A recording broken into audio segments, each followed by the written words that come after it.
Good evening, everyone, and welcome to tonight's City of Casa Grande study session. I think we're going to talk about PSPRS tonight. So, Larry, I'll hand it off to you, and you can introduce the subject. Mr. Mayor, members of the council, thank you for your time this evening.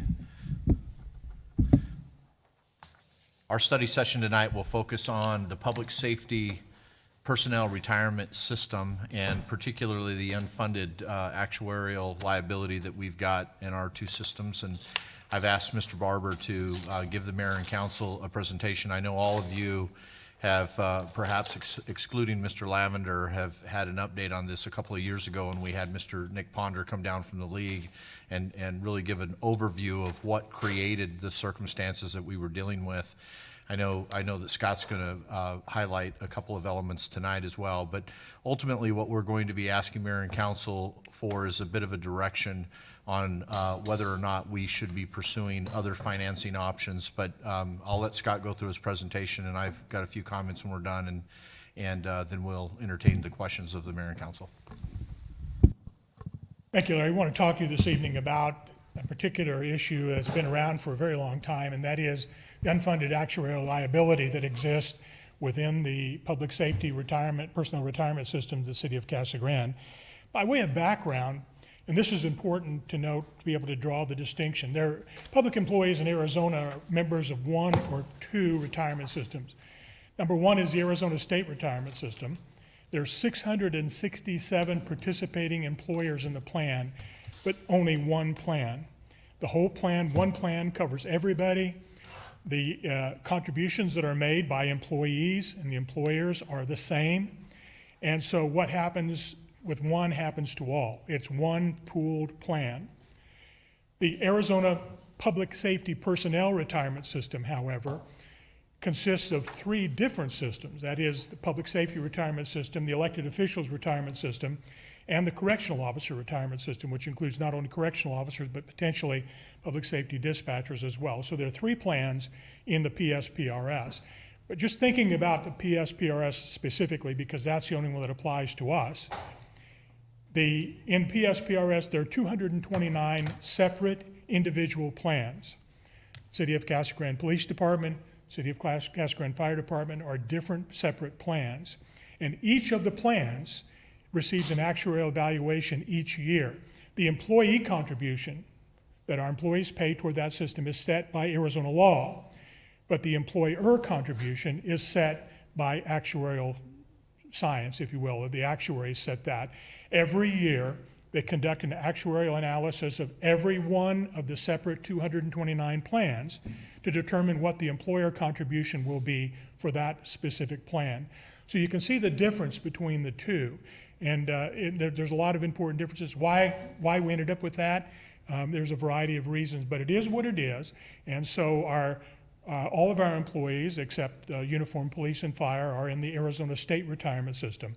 And our public safety employees' uniforms are in the Public Safety Personnel Retirement System. The retirement system has been around for a long time, and there came to a point a number of years ago looking at the performance of the plan, the actuarial dynamics, the specific dollars that were involved, and it came to be a situation where the system was declared to be unsustainable over the course of time. In other words, going like it was in terms of contributions and benefits was not going to be able to be sustained over time. Even the former director of PSPRS declared that to be. Some things needed to be changed.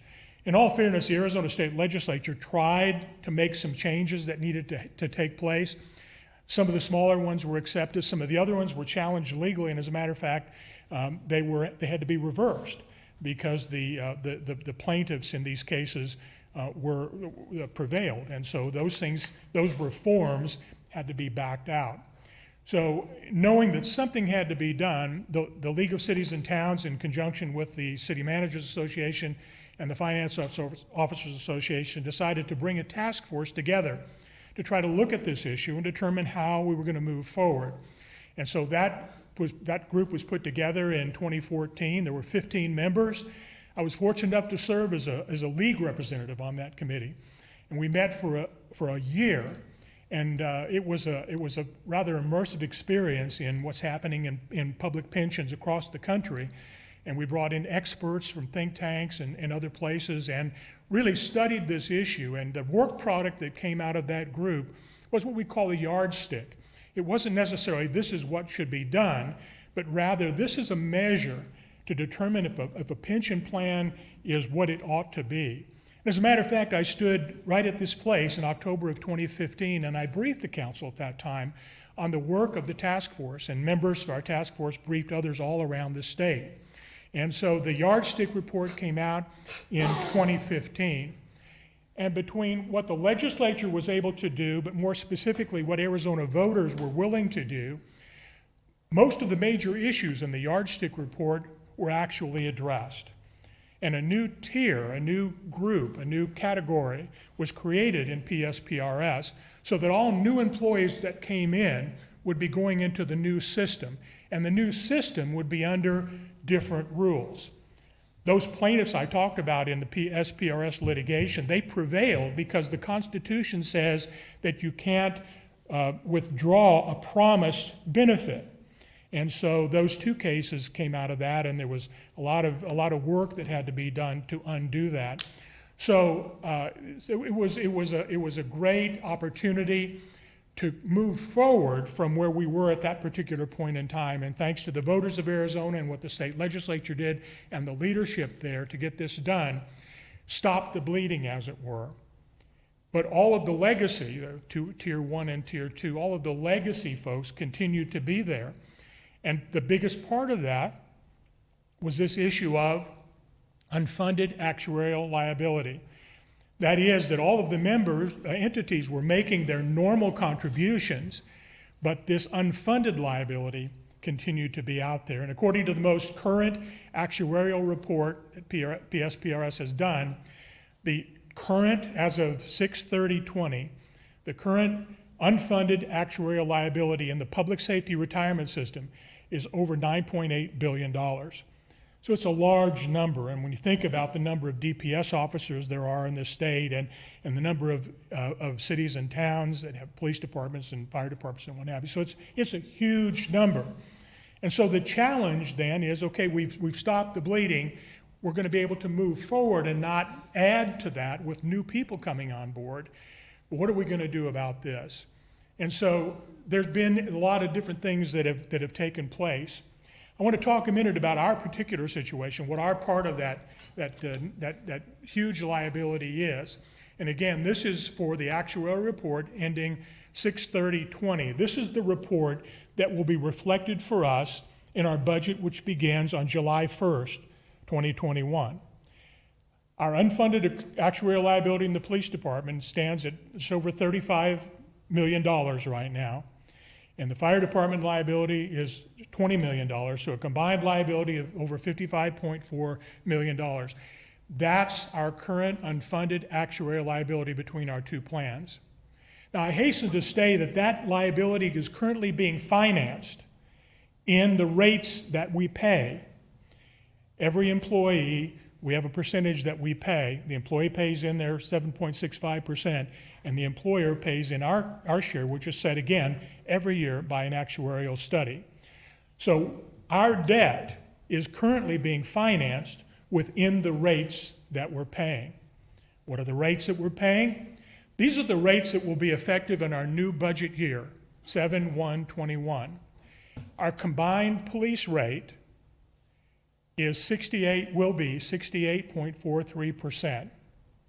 That means that for every dollar that we pay a uniformed police officer, we're paying 68.43 cents for just public safety retirement. Our rate for the unfunded actuarial liability is 58.27%. So you can see what the normal contribution is and then what the legacy contribution is. Over in the fire department, the total rate is will be 45.51%, and the unfunded liability percentage is 32.54. Again, you can see the difference between the unfunded liability that we're paying and the normal contribution. What does that mean in terms of dollars? In fiscal 21-22, The city of Casa Grande is projected to spend a little over $4.1 million for our public safety retirement unfunded actuarial liability. So of all of the dollars that we're going to pay in to the public safety system, we're going to be paying $4.154 million for the legacy liability. Those are the dollars that are reflected in those rates listed up above there. And I used the PowerPoint presentation so you could see those things and hopefully be a little more graphic for us to be able to see. So what are we and the other 200 odd members of PSPRS, what can we do about that unfunded liability? The fact of the matter is that it was just kind of ignored for a long time, and the generally accepted Government Accounting Standards Board changed their rules a number of years ago and said that you have to reflect this liability in every one of your financial statements. Yes, Mayor? Before you get too far away from that one slide, just so I understand, if you could back up one. So we pay for police 68.43%, or 68 cents on the dollar. But of that 68 cents, the unfunded portion is 58? Is that 58 in the 68 or 68? Yeah. It's part of the 68, right? That's right. The difference Okay. between So 68 if we had paid off, if we paid everything off, we'd be only paying 10 cents, That's right. 10%. We would be making, if our pension program was 100% funded, we would only be paying the normal cost. You're exactly right. The difference Okay. between those two numbers. All right, I just want to make that clear. Same thing on the fire then. 32% of that 445 is unfunded liability. Normal cost is about 13%. Yes, Okay, you're exactly okay. right. All right, thank you. Okay. So there are some things that they were even identified as the pension task force met about what we might be able to do to mitigate that over the course of time. I mentioned that every year our certified annual financial report has to include this as part of our debt, because it's debt, just the same as any other debt we have. It's just financed within the PSPRS and within those rates. So there are several things that were identified that we could do to try to begin to buy down that $55 million. One of the things that we could do, and we have done, and that is we could prepay the full annual required contributions on July 1st of each year. So we have an estimated payroll that we're going to be basing that on, and we pay that in lump sum to the Public Safety Retirement Group, and what we're basically, reason that that's being done is that the investment that PSPRS makes generally they yield better yield than what we're able to do through where our investments are there in the GIP, pretty much, I guess. So that's the issue, is the difference there can also help pare that down.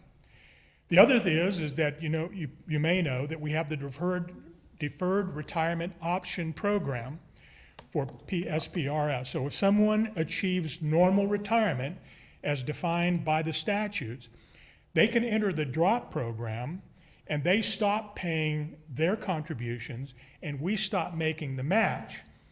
And what would be their retirement, and they can continue to work, and what would be their retirement payment goes into their drop account, and they can stay in the drop program for up to 5 years.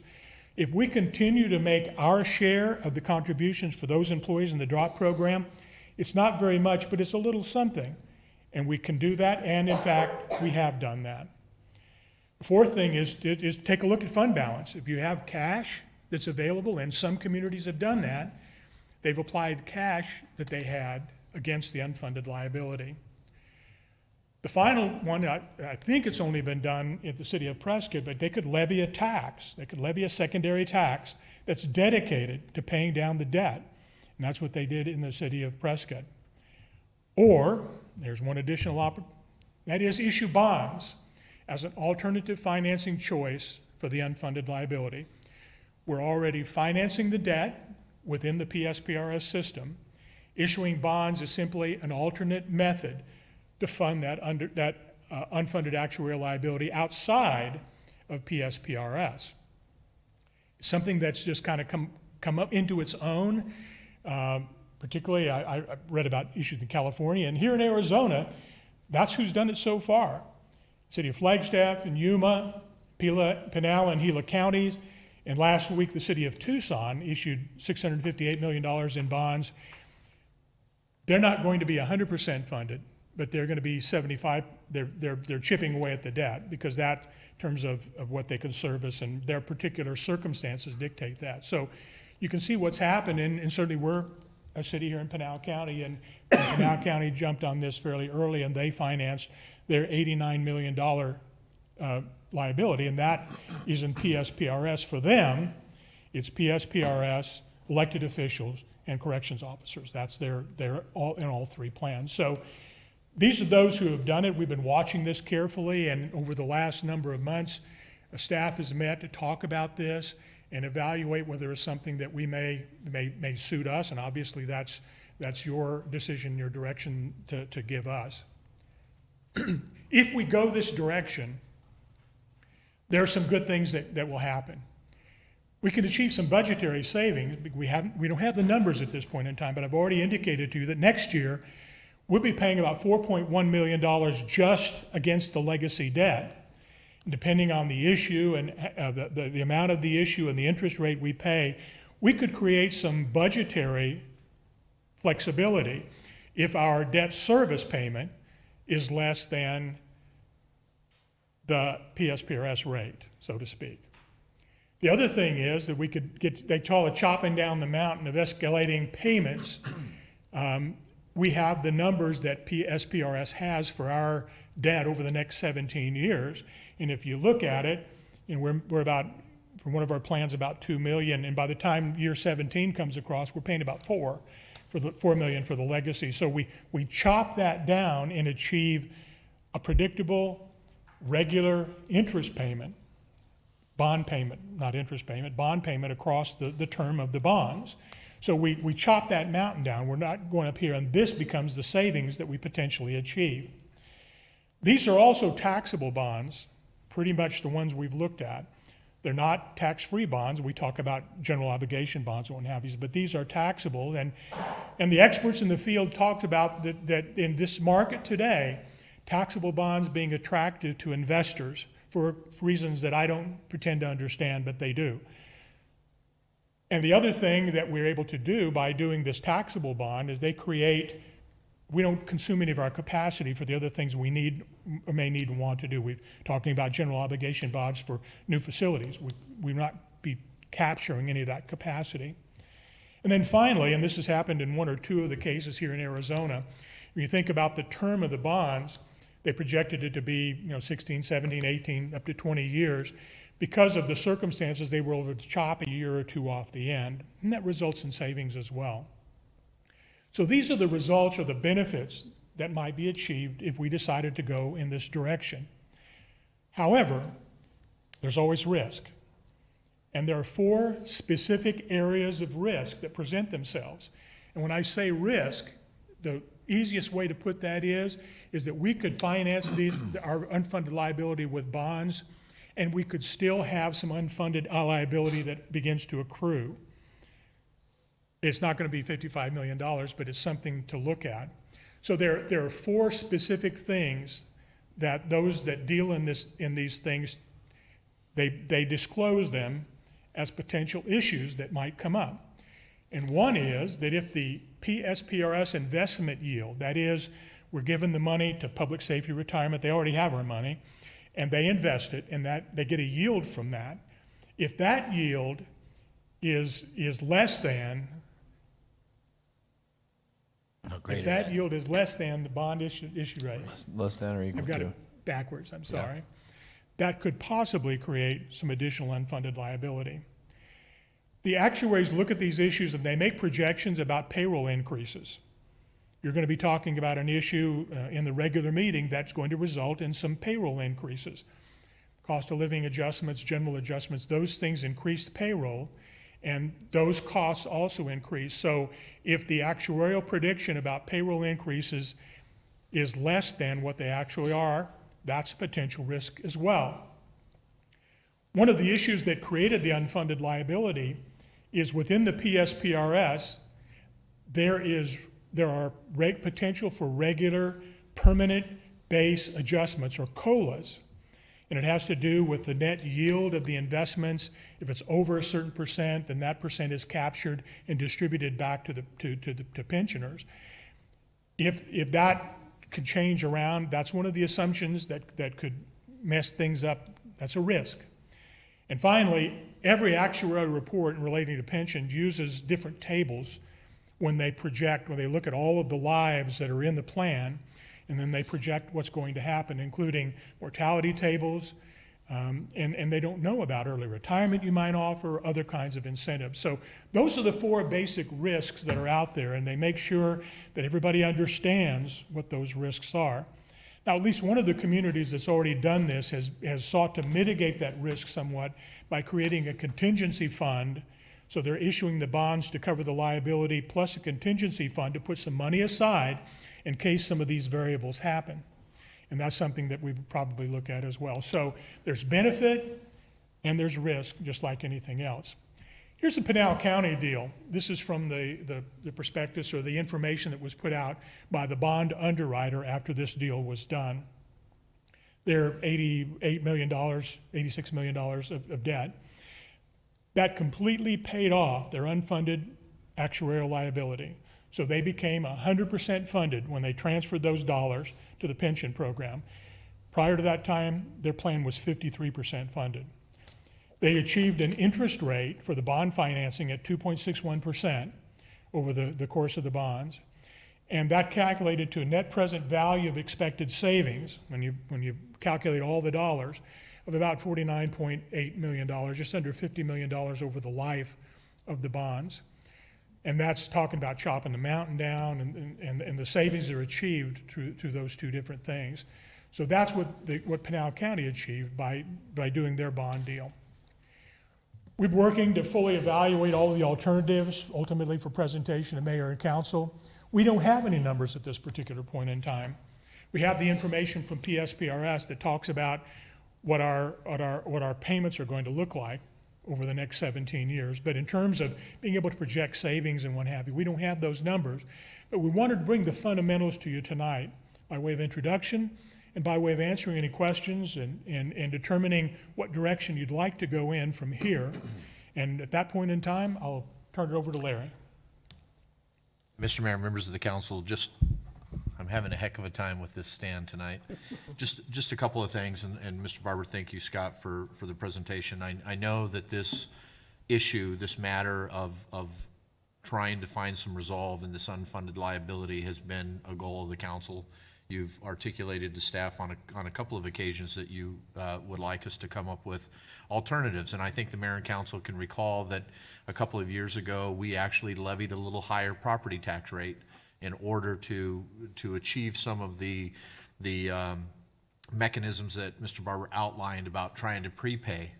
And in fact, Mr. McGuire had asked me a question just before the meeting and said, what kind of impact are prepaying and paying more in towards your unfunded liability, what types of impact is that making on the system? And I think it's very easy for the council to see that ultimately we've been attempting to achieve some level of what I would consider to be reduction on that growth of our annual rates. And quite frankly, you notice just through the presentation tonight that it really, all it's done is lessen the impact of what that annual increase is going to be, because we've continued to recognize increases. And so I recognize that having a discussion with any elected body, but certainly for our citizens, it's very difficult to understand why do you want to essentially issue debt for a liability. It seems a bit counterintuitive. And I think the important part and why these organizations around the nation, and Scott outlined many in the state, the reason they're able to achieve this is that the current interest rates in the market of bonds are less than the theoretical interest rate that we're paying in our PSPRS system. And so if we're able to issue debt somewhere in the sub 4, sub 3 range, the theoretical interest that we're paying into PSPRS is roughly 7.3%. So any amount less than that is going to net some level of savings to the organization and to the taxpayers. And so from a staff's perspective, we believe that this is one of the options that would be available to us, but I wanted to present these items to the mayor and council tonight before we ran any numbers or actually assembled a financial and legal team to begin to work through this issue. And I really wanted to gauge whether or not this is something that the council feels that staff ought to be allocating our time towards and ultimately coming back to you for some type of consideration. At least in my mind, I think that based on the unfunded liability that we've talked about, I'm anticipating that under most scenarios that we would be issuing bonds, we're going to see a net present value savings today, and to Scott's point, I believe that we can see some, what I would consider to be some positive annual budget capacity as well through that process. But I'm going to pause there, Mr. Mayor, and if the mayor and council is interested in asking any questions, we certainly stand ready to field them. First of all, I want to say a couple things. If we can fund this, which I think we can, and you know my position on this, Larry, I think we need to get out from underneath this mountain of debt. And because when I started this 2 months ago, we were at 40 million. Right. Today we're at 55. And every year we have this conversation, and every year that number keeps getting bigger, even though we're doing all the things we should be doing, prepaying our debt, paying when somebody goes into the drop program. I mean, we continue to pay that into the fund, and even the tax, the property tax that we added onto this to help fund it. It's not taking it down, so we have to do something. And I just think it's imperative that we send the message to you guys that, at least from my perspective, yes, absolutely, we need to do this. And I understand too, the GEO bond that's approved by the people. A taxable bond is not, right? So the council can issue a taxable bond or direct to cash, a taxable bond, is that right? Okay. So we would be saving 32 cents on every dollar for our fire, and we'd be saving 58 cents on every dollar that we are currently putting into the fund on our police. To me, it's a no-brainer. I mean, we have to do something. Because like I said, when I started, it was 40 million, and now it's 55, and I just don't see us getting out from underneath it. And then we have to see some similar savings as the county did, because our numbers are not that far apart from the county. So I know we have different funds, but I would suspect that it might be similar by the time we look at the numbers. And I don't know about, our bond rating maybe is better than theirs, so maybe we'll get better rate than they did, but don't tell the county I said that. But that's my 2 cents on it. I say we need to do it. Does anybody else have a comment that you'd like to make, Matt? Yep. First of all, a comment I always make about PSPRS is, like the mayor said, it's one thing that I always want to get out from under. And so everybody knows we're statutorily required by the state to participate. This is not of our own making per se. Right. We don't control this. This is one way we can. And it is kind of counterintuitive to issue debt to pay debt, but if we can save a lot of money, I'll do it. One of my concerns is, I know it doesn't affect our bond capacity, but Mayor, you kind of hit on it. Would it affect our bond rating? Because I know there's some talk of some other GEO-type bonds going out right now. So would it lower our rating so that we would have a higher interest rate on some bonds in the future? Yes, Mr. Mayor, Councilmember Herman, if I can start the response by going back and just touching just very briefly on a question or a comment that the mayor made related to GEO bond versus excise tax, which is a taxable bond here in this particular case.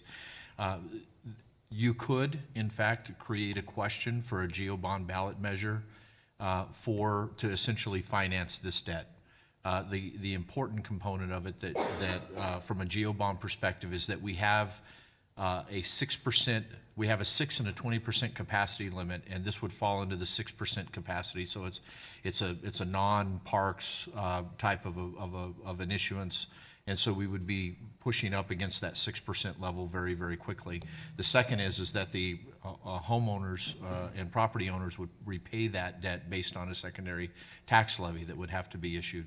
These excise tax deals, the taxable deals that Scott has pointed out with these other organizations, they do apply against your excise tax bonding capacity, but our capacity in the excise taxes far exceeds what a GO bond would be. And ultimately, under this type of a mechanism, you actually are utilizing the savings that you're recognizing by not paying as high of a rate to the PSPRS to, in essence, service the debt. So there's not another taxing element to the public. There's not a new taxing element to the public. Would it affect, so for that, it should not affect our bond rating too bad Oh, because. I'm sorry, and Yeah. to the bond rating question, I would not anticipate that it would impact our bond rating. Because we're actually saving that percentage of that. And, I just heard on the way over here on the radio that interest rates are the cheapest in your lifetime probably right now. So that's advertising, but it's still a good time if you're going to do it. And it's something that we made a deal with everyone. And that's what they deserve, but we're going to have to pay for it. And this is a great way to save that money. And just, it's one of those things you can't sleep at night because it just keeps growing, like the mayor said. Yeah, go ahead, Bob. First of all, I'd say I've heard of this, I've read articles about it, and generally speaking, I'm in favor of it. I think it's a good move to get this off the books. My concern is that even though we have historically, and I don't know how many years we've been paying towards this to try to work it down, but it keeps on growing. My fear is that under the category of risks, that we'll borrow, we'll pay it off, and then, like the age-old problem, we'll pay off our credit cards, and then they'll come back up. How do we control those annual increases? Won't they still be there even though we pay off the balance? And does this simply make them more manageable, or I'm just worried that 10 years, 15 years down the road, we'll still be paying those bonds off, and that this deficit may have worked its way back up. How do we manage that? The risks that we talked about are certainly there, and you speak to that very issue. The fact of the matter is that from an actuarial perspective, the unfunded liability has accrued and built up over the course of time and kind of amassed. If we get back to where we're just paying normal costs, if I understand it right, normal costs are based on the actuarial evaluation of our plans, of all the people in our plans. And so when they talk about normal cost, they're talking about what would normally be required to pay the pension on those employees. So I can't guarantee that it'd be a wash, but the fact of the matter is that you're basically erasing the legacy debt and moving ahead from there. And so that the risk issues, you're gaining the interest rate that you're being paid on your investment. And over the course of the last 10 years, I think it was lower 7% in PSPRS. So those dollars are coming back to you. They're helping to cover that as well. So you have more of those dollars coming. So there are no guarantees, but we're talking about the incremental differences from year to year over the next 16 or 17 years are going to be a lot more manageable in relationship to doing things like creating a contingency fund that we could draw from. It may not answer your question, Councilman. Well, and what I'm hearing is there's still a lot of unknowns, but my concern still is that unfunded liability would start inching its way back up. And a question, if we paid it off and say under police that it dropped down to roughly 10% city contribution, can we pay more than that?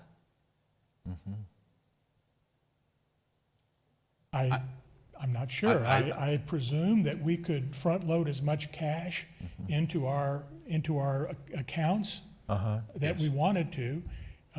Well, when you do prepare the presentation, because I think we're generally in favor of this, but I'll personally be looking for some kind of mechanism to prevent Safeguard. that from inching back up over the years. And Scott, if I can add to that, there's two levels, there's two different levels of PSPRS in there too. So if you're older police officers, the ones who've been around a while, have a higher level of that the city's paying for. So with the newer officers that are coming in, our expenses are lower. So as they transition and they work through the system, our costs should come down on a per person basis. Now, our costs are probably gonna go up because we're gonna probably hire more people, but from a per person standpoint, our costs should come down. So if we can get out from underneath this mountain, Yeah. there's a combination of things, and I like your idea. I think that's a good idea. We can look at that and see if it's possible. And maybe in the presentation that you guys work on, if we can put that in there.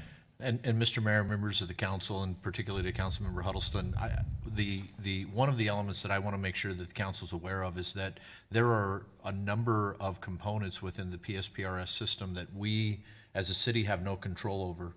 As example, and Mr. Barber talks a little bit about the rate of earnings that they're generating. If it falls below that, that naturally is going to create more unfunded liability. Maybe that's what you're referring to, Councilmember Huddleston, and actually will cause our annual rate to go up.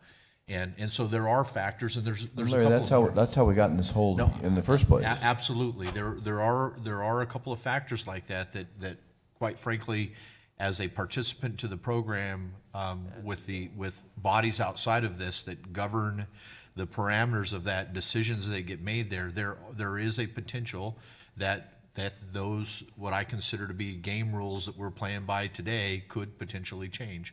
And that could potentially could increase the unfunded liability, could increase our rates. I think the important part, and both Mr. Barber and the mayor touches on this as well, I believe we have better control of that because we're not having to worry about a 60, a 70, an 80% rate. We could actually begin to have what I consider to be some contingency planning that happens annually in your budget process, that you're setting aside a bit of money that should we want to control those rates in the future, it gives us a better chance to manage it on a year-to-year basis, in my opinion. To the mayor's point, every year that goes by, the people retire, and it's a closed system now. So there's no new people coming in, they're coming into tier 3. So as those people retire, that liability is terminal at that particular point in time. It's already determined. So that is one of the factors. Eventually, there'll be nobody left in tier 1 and 2 at some point in time. But I do want to make a point, just so that everybody's clear, is that this unfunded liability is not like a mortgage. When you pay it off, there's still a potential that there will be costs that get incurred on this simply because of the parameters of the system.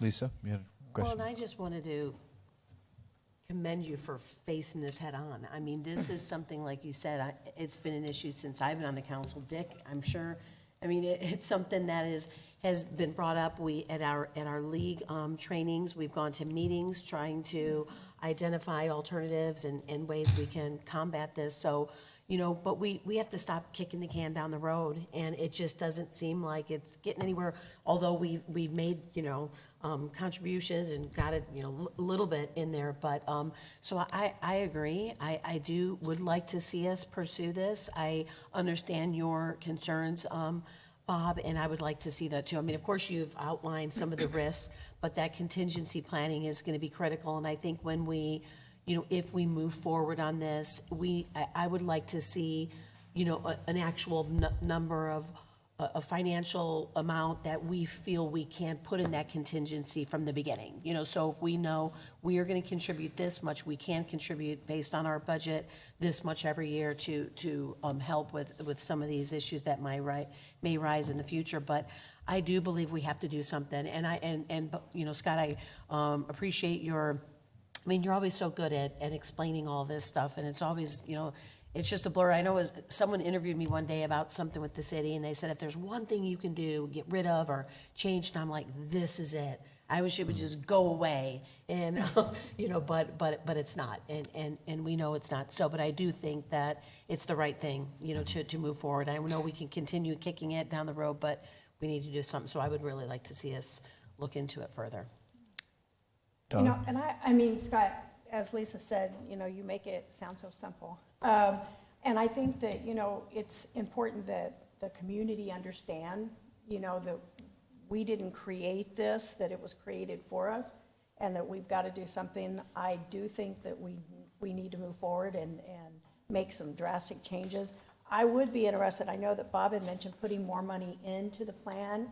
I think that is an alternative, but I think if we have a contingency, if we have some money put aside that we're controlling, that I would be a little bit more comfortable with that, because, then they can't play around with it a little bit more. So I think when we have all these numbers together, I will be more comfortable, but I agree.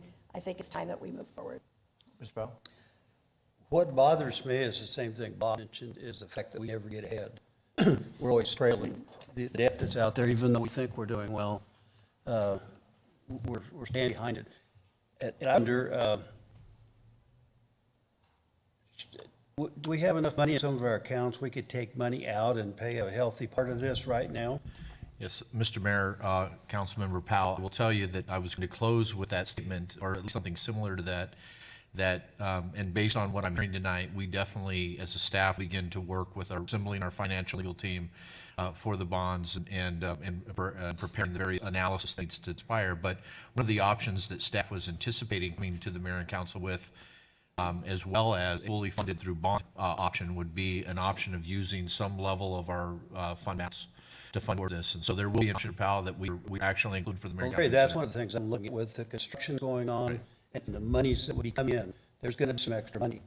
And as I say, you don't want to pay and think you're doing well and find out that you're falling behind on this thing. So if we could take a good swing at it, it'd be interesting to see how much money we would have available to do that. And we might not get it done completely, but get more manageable. And Or I do a think that would be, combination of- yeah. Combination of the two. Yeah, it's a good idea. Okay. You already talked. Good. Your new ideas. But you did mention the first contingency fund. I had that written down in my notes, so I think that goes to, because that's a legitimate concern. The other thing I was thinking, to have that dedicated property tax, kind of, we could get that in place possibly and use that to fund that part as well. And as well as take, I mean, we're gonna need all of these different things in order to make this work. It's not just a one-shot Right. deal. Right. Good point. Two closing comments to Mayor. One is that timing-wise, why we're here tonight, is that if we want to go in this direction, budget provision has to be made in the 21-22 budget to be able to make the payment. Right. So that's a budgetary issue. And the second is that the co-chairs of our task force that met in 2014, 2015, interestingly enough, one of them was Mike Townsend, who was the finance director of Coconino County. He now runs public safety retirement. And the other co-chair was Scott McCarty, who is the finance director of the town of Queen Creek. He is the chairman of the board of public safety retirement. So these are two guys that went through the year that I went through, and they get it. They understand this issue and what needs to happen. And there's been some changes at PSPRS about some of their assumptions. They changed actuaries and the direction that they're going in. And Mike Townsend, he's a finance guy that really understands it. So I just wanted to leave you with that thought. Thank you. Okay. Thank you, Scott. Thank you, Larry.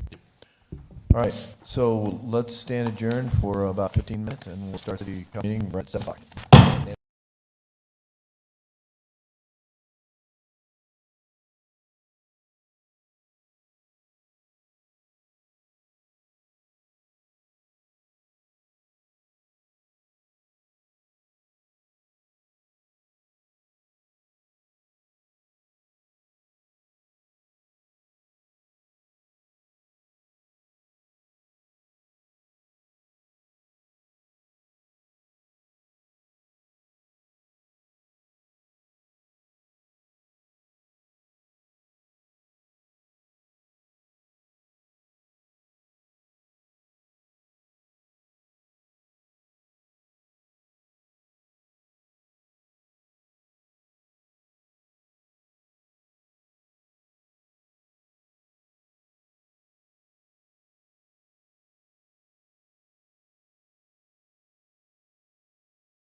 Good evening, everyone, and welcome to tonight's City of Casa Grande City Council meeting. The first couple items on our agenda are our invocation and our Pledge of Allegiance, so please stand and join me. And welcome to the podium, Pastor Romeo Leo, Passion Church. Pastor, welcome to tonight's meeting, and thank you. Yeah, my name is Romeo Leal, lead pastor of Passion Church. Mayor, appreciate the opportunity. Councilman wouldn't be here to open this meeting in the name of the Father and the Holy Spirit. Very important, appreciate it. My prayers usually last about 10 minutes. Let's take this meeting, I'll reduce that down to 7 minutes. So let's pray. Heavenly Father, we come to you of Jesus. I thank you, Lord God, for this opportunity, for this beautiful evening that you have given us. Father, I pray for every decision maker, every voice, every influencer in this case, Lord God. Every decision, Lord, will be one that ultimately glorifies you, Lord God. I pray that this city, this great city of Casa Grande, Lord, will be a light that continues to shine bright in this dark world. Father, I pray that everything that is done in this place, Lord, will be opened up for your name's sake. Father, I pray blessings over every man and woman in place. Lord God, that your anointing will be upon. Lord, that their heart posture towards you. Father, I know it is a heavy burden, Lord, to lead this city. But I pray, Lord God, as they rely completely on your strength, Lord, that the work that is necessary on a daily basis will be one that is light. Father, I pray peace over everyone here. Lord God, every decision that needs to be made, Lord God, will not feel burdensome, but they ultimately trust that your way and your will be done. So we praise you and we glorify you in the mighty name of Jesus. And everyone said, amen. Thank you. Please join me in the Pledge of Allegiance. I Pledge allegiance to the flag of the United States of America and to the republic for which it stands, one nation, under God, indivisible, with liberty and justice for all. Thank you. Thank you again, Pastor. Thank you, Bob. Yes, sir.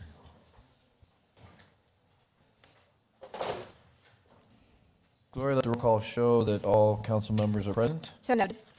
Minutes are C1. Here with the minutes, we have one set of minutes from the city council regular meeting minutes from February 16th that we need to accept as presented. Second.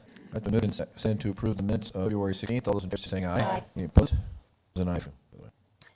Claims and City E1. Mayor, I move accept and pay the claims as presented. Second? Okay, it's been moved and seconded. All those in favor signify by saying aye. Aye. Aye. Any opposed? Okay, claims are approved. So moving on to the meeting agenda approval, item E. Larry, any changes from staff? Council, anyone? From on J1. Pardon me? Go ahead. All right, so I don't have any changes, so I'll entertain to approve the meeting agenda as presented. So moved. Second? Moved and seconded. All those in favor signify by saying aye. Aye. Aye. Any opposed? Okay, the meeting agenda is approved as presented. Item G is consent agenda. All items listed with an asterisk are considered routine matters and will be enacted by one motion and one roll call vote of the council. There will be no separate discussion of these items unless a council member of the public so requests, in which event the item will be removed from the consent item and considered as the normal sequence of the agenda. Does anyone have anything you want to remove? Yes? No, I don't have any. Move to approve. Are there any changes? No, I just, Jeff wanted to move to approve. I will just say that they have good food. We need them in our city. They drive through. I have a motion on the floor to approve it. If there's no change, if anybody wants to know. Second. Okay, it's been moved and seconded. Gloria, can you go roll call vote, please? Councilmember Lavender. Yes. Councilmember McBride. Yes. Councilmember Fitzgibbons. Yes. Councilmember Herman. Yes.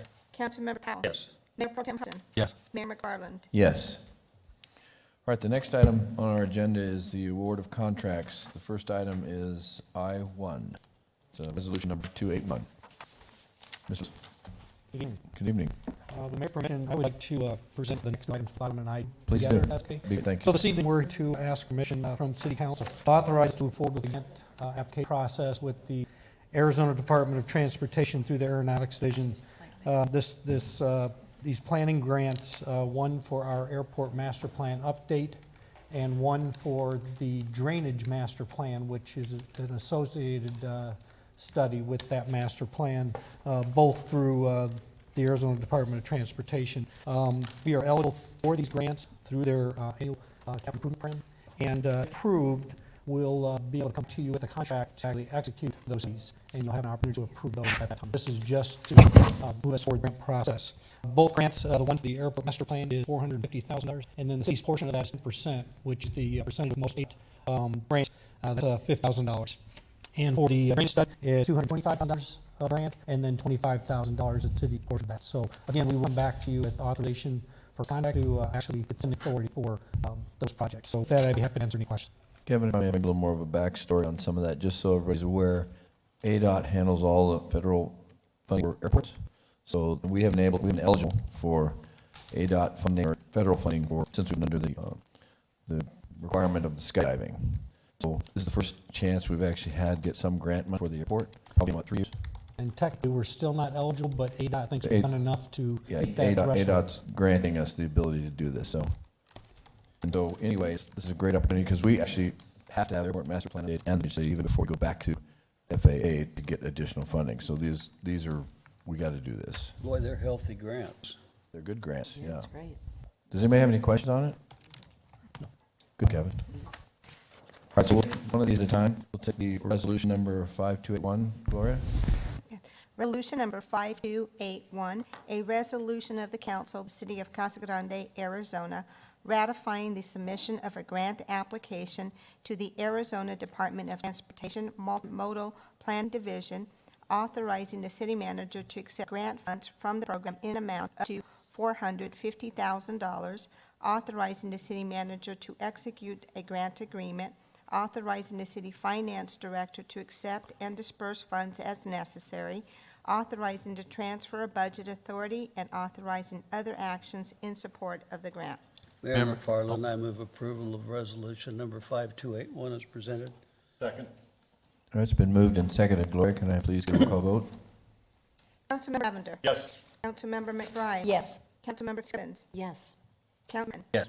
Councilmember Powell. Yes. Mayor Pro Tem Huddleston. Yes. Mayor McFarland. Yes. All right, the next one was the airport agency. So go ahead and get a resolution 5282, please. Resolution number 5282, a resolution of the council of the city of Casa Grande, Arizona, ratifying the submission grant application to the Arizona Department of Transportation Multimodal Planning Division, authorizing city manager to accept grant funds from the program in an amount up to $225,000, authorizing the city manager to execute a grant agreement, authorizing the city finance director to accept and disperse funds as necessary, authorizing to transfer a budget authority, and authorizing other actions in support of the grant. Mayor McFarland, I would move for the approval of resolution number 5282 as presented. Second? Okay, it's been moved and seconded. Gloria, can I please get a roll call vote? Councilmember Lavender. Yes. Councilmember McBride. Yes. Councilmember Fitzgibbons. Yes. Councilmember Herman. Yes. Councilmember Powell. Yes. Mayor Pro Tem Huddleston. Yes. Mayor McFarland. Yes. All right, next item on the agenda is item K, approving the revised employee classification pay plan. Mr. Barber? McFarland Council members, we're here this evening to ask you to approve the revised employee classification plan, which reflects the recommendations presented a couple of weeks ago, employee classification and cost study report, and revised employee pay plan, to be effective with the pay that includes April the 1st. And I've worked with a little year, a few months ago, met with the city manager to determine what priorities are that I have to work on over the next period of time. And Larry pointed me to the city's strategic plan, and one of the items in the strategic plan said, develop a plan to have 100% of the benchmark job position midpoint of the salary range to be competitive with the market. That basically meant for application, the compensation study to be conducted. And certainly it's been 10 years since the city did a comprehensive study. That's not to say that our plan wasn't attained along the way, but during the lean times, it's difficult to maintain. So we embarked on it, and we secured the services and went through the whole process, and was culminating our presentation 2 weeks ago. Matt Will with Public Sector Personnel Consultants was here and presented that proposal to you.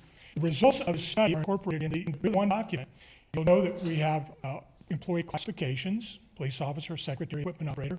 We have a pay plan that has 104 ranges and 11 steps. Every employee is assigned to a position classification. Every classification is assigned to a range in the pay plan. So the critical document this evening is our revised employee classification plan. What that document does is it takes all the recommendations for the classifications that presented 2 weeks ago and puts them in one document. It also includes whether or not the city is exempt or not exempt to the provisions of the Federal Fair Labor Standard Act, or classified or unclassified under the provisions of the city's personnel policy. So we're here with a presentation, and we talked about the market entities. We have 17 cities, and the county are our comparators. Part of the discussion 2 weeks ago had to do with the issue of cost of living in those comparator cities, and per your direction, whether it did work, and we forwarded that to you, presented that to your relationship to that. Makes a significant difference. I believe that answered your questions about that. So the report to the council this evening reflects, just like we told you before, the cost of implementing this annualized represents about $1.1 million plus salary-related fringe.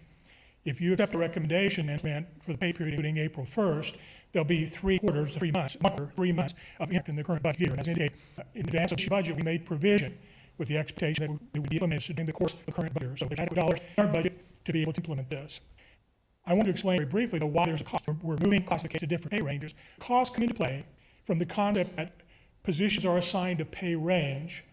Employees in those positions are able to move through the steps in that pay range from step 1 to step 11 based on annual performance evaluation. So full performance evaluation, they go from step 1 to step 2, 2 to 3 on an annual basis. If you think about the fact that we have individuals who are equipment operators, our equipment operator classification is currently assigned to our range 40. The recommendation is to reassign equipment operator classification to range 43. If you have those employees, the say equipment operators, they're in that range, one of them has been here long enough only to be at step 2. One of them is at step 6. One of them has been around a while, it's at step 8. Okay, we, in implementation recommending, we call range position ownership or range ownership. They've achieved position in the range based on performance. The market is dictating a change from range 40 to 43. And so we're going to recognize that they're in their current range and move them to the step that they're in. So if they're in step 5 in range 40, they would go to step 5, range 43. And that's where the dollars come in terms of implementation. If we didn't do that, we would enhance system compression, what we call compression. And that is everybody would be moving down in the pay range and all of our employees would be down here. There wouldn't be very much separation between how long people have been here in terms of tenure, which creates difficulties of their own. So we've always given this range position owner ever since we put this into place, probably the early 90s, something like that. So we recognize employees have earned that position in their performance and the market compared is dictating the higher range. So that's where dollars come into play. The recommendation puts us 80% of our classifications will be plus or minus 5% of the midpoint market. So we're not quite at 100%, but again, we told you that we cap the number of ranges that we're moving. We've always had a cap as we move because the pay information can be a little funny from time to time, but we also have to make it, as affordable, sustainable. So we put a 3-range cap, and we talked about that in our presentation 2 weeks ago, that as we maintain this system from year to year, theoretically at least, those will take care of themselves. Now, there's less than 20% of sections that are not the midpoint. There's no guarantee they ship to a few years because not only pay attention to the market, but we also pay attention to internal relationships. Particularly, if you think class, family, and a good one to talk about is police, where we have police officers, corporals, sergeants, lieutenants. So there's a relationship between all of those. So the market comes in, but we also pay attention to those relationships. So market data has to be interpreted into our sit-in, totally in favor, not pay the consultant to do, not based on who, but based on that. So that's the recommendation coming for you tonight. Again, adopt the class plan. The classification plan reflects the recommendation of the consultant, and pay plan doesn't change. But the current pay plan, I say we have 104 ranges, but when it was put into place on July 1st of 2019, all of the ranges were being used, were taken out for simplicity.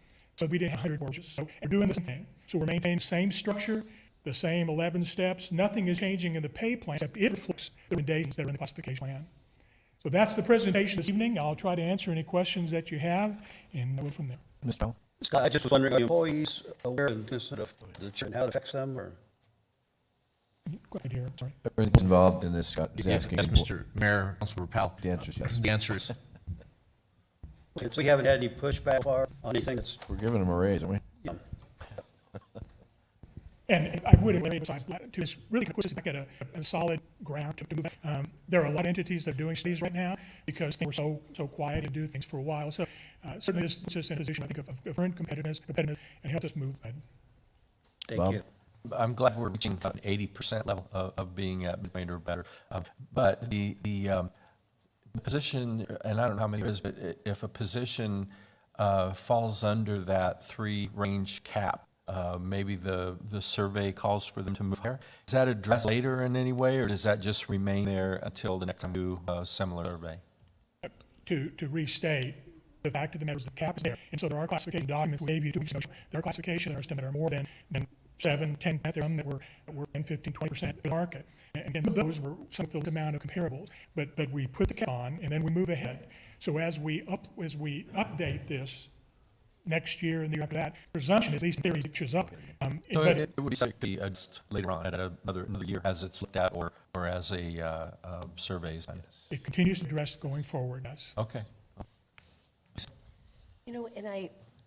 And I know you said, the employees do know, but of course there are employees that still, question and make, are concerned. But of course, I feel that this is a start.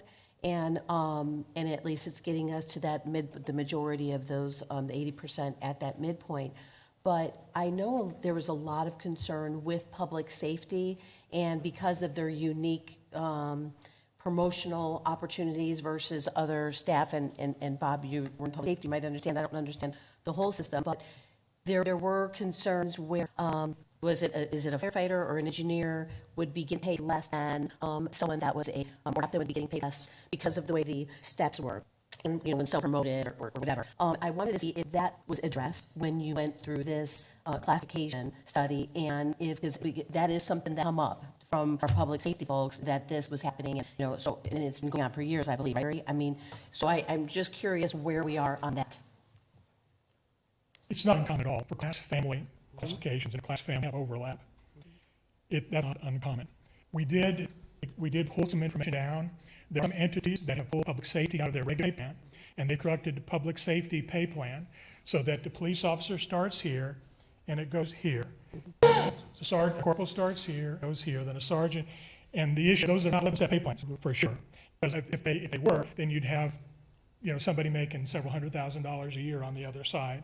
So those things, that is not a part of our recommendation. We're not recommending going for public safety. The overlap created sometimes, and I refer to overlap created a lot of factors. We had some dynamic to our department, but there was a lot of the overlap. And one of the screen did very early on was look at that, tell me why that happened. There are 6 separate distinct factors that created that overlap.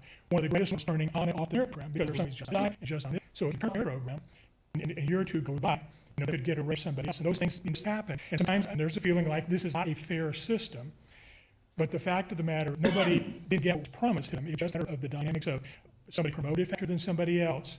We went from a half-step system. We had ranges A, double A, B, double B to a whole system. We went from having steps, 11 steps. So on 7/1/19, the city did away with half system, so that the merit increase went from was 5% down to 3%. So these are dynamics over the course of time that happen along the way, and you can't go back when everybody's fortunate. We didn't have to do furloughs or layoffs. You can't go back and to make that right for all 430 employees that may be impacted. So we move forward. But this study does not include anything of separating out public safety pay from our normal 11-step pay plan, and therefore, there's still some overlap between the classifications and a class family. And I understand if that's your recommendation, obviously you did the research and everything, and that you're trying to stay within that same structure, but I just make sure that in the future, now look, I think, I'm glad we're here. It took us 13 years to get to this point, so I think moving forward is something that we should evaluate here. Are we being competitive? We don't want to lose people. When we invest so much into employees, we don't want to lose them. So I do believe it's important to be competitive. But, if we have to tweak that structure and not keep it exactly the same, then, maybe we need to look at that. I support your recommendation. I think moving forward, it's okay for us to look at, I believe it's okay for us to look at, options of making sure we're competitive, making sure we're fair, making sure we're not losing people, and what are some of the other incentives, that we're offering. Maybe we are at a certain percentage to our competitive cities, but, where are we offering other things, to our employees that might not be, big, financial obligations, but is there something else that we're doing? I just worry that we're going to, I just want to make sure that we're competitive and we're not losing people. I mean, look, I'm all for this city. I love this city. We have a business here, but having a business, I know how it is sometimes to keep people at our business, employees. So, I do believe people, have a good thing going with the city, but, I just want to make sure that we're being competitive. And I'm happy where we are with this. I just want to make sure that we're renewing on a, yearly basis or whatever to evaluate it. And the public safety thing is big. I mean, we don't want to invest in, our police officers and then move on to, Chandler or Mesa or Gilbert or whatever. So, I just want to make sure that that was addressed and we, understand what happened at that time and those employees understand, where we are with all that too. And Mr. Mayor, Councilwoman Fitzgibbons, if I can just make one statement regarding that, and we certainly will continue to keep in mind and have dialogue. I know the council is aware that, at least from perspective, we felt going into this process that we needed to create a program and a system that is both financially stable as well as that can be sustained over the long period of time. And I know the council has been well aware, and the objective of us maintaining a competitive pay system is something that's very important to the council. But at the end of the day, we also have to consider the financial condition and the revenue streams that we're generating on annual basis and the like. And we have, at least in my opinion, systematically attempted to take on one of the challenges annually. For example, Ms. Barber talks about the July 1st, 2019 pay scale. We were trying to address issues there. Again, this year, we're simply establishing a new foundation within the comp class system. And so we are always open to having dialogue. But from my perspective, we want to be competitive. We want to ensure that our employees are being paid fairly. But we also are going to be considering the overall financial obligation of the system. So that was one of the goals we established as we made a recommendation that we did in council tonight. Thank you. You got a comment? Just a couple quick comments. Scott, you had said that we're at 80%, obviously we'd love to be at 100% for our employees.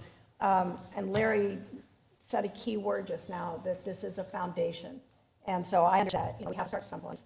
And I think this is a good starting point. I will say that, when we talk about keeping people and retaining employees, we look at our incentives. We know that we have, benefits for employees. We have some other incentives. First, they combine police department, where they take home cars, they're here a certain amount of time, those kind of things. We invest a lot in all of our employees, so we have to be fair to all of our employees. I guess I have to go back and based on something that Lisa had just mentioned. So I know that there's going to be some overlap. And I know the county had to deal with this, several years back. So whereas police, fire, whoever, if there's overlap, if I am a supervisor, and Jeff works for me under me, is there an opportunity for him to make more money than me as a supervisor? I guess the bottom line is, Everything is possible in theory. From a practical perspective, it's likely not going to happen. Okay. The fact of the matter is, if you think about public safety, they have this normal promotion structure, and working through established curriculum and what have you. So this idea of progressing through, there are circumstances where someone can promote more quickly and someone else can be closer. Where you end up, the problem is who have exempt and none of that, where we have individuals who are supervisors that do not get overtime, and others that have, fire department actually have overtime built into their schedule, and other overtime they work. So the bigger problem for us is at the upper end of the scale, where we have the possibility, frankly, there's a possibility that line people could be making as much as a department director from the issue of overtime. So while everything is possible in theory, I can't think of a circumstance where that happens. Ms. Powell? Just one comment. I remember when we were doing this back at the end of the 90s, the same thing, trying to be fair and find out what's being paid out in the market, and even with some of the corporations around us. And I think this, you've done quite a job on it, and I think there were some really good questions asked that you've answered well. I just want to say I think you get a pat on that for putting this together, and I think our employees much better understand why they get what they get when they're able to look at this. Any other questions from the council? Scott, thank you. I think all of us appreciate the work that your department's put in this and Larry's staff's work. So thanks to all of them. All right, then no other questions or comments. Do I need a motion on this? Are we approving it tonight? We do. Okay. So I'll need a motion to approve approving the revised employee classification pay plan. So moved. Can I get a second? Second. Our motion and a second. Go ahead and do a roll call vote on this, please.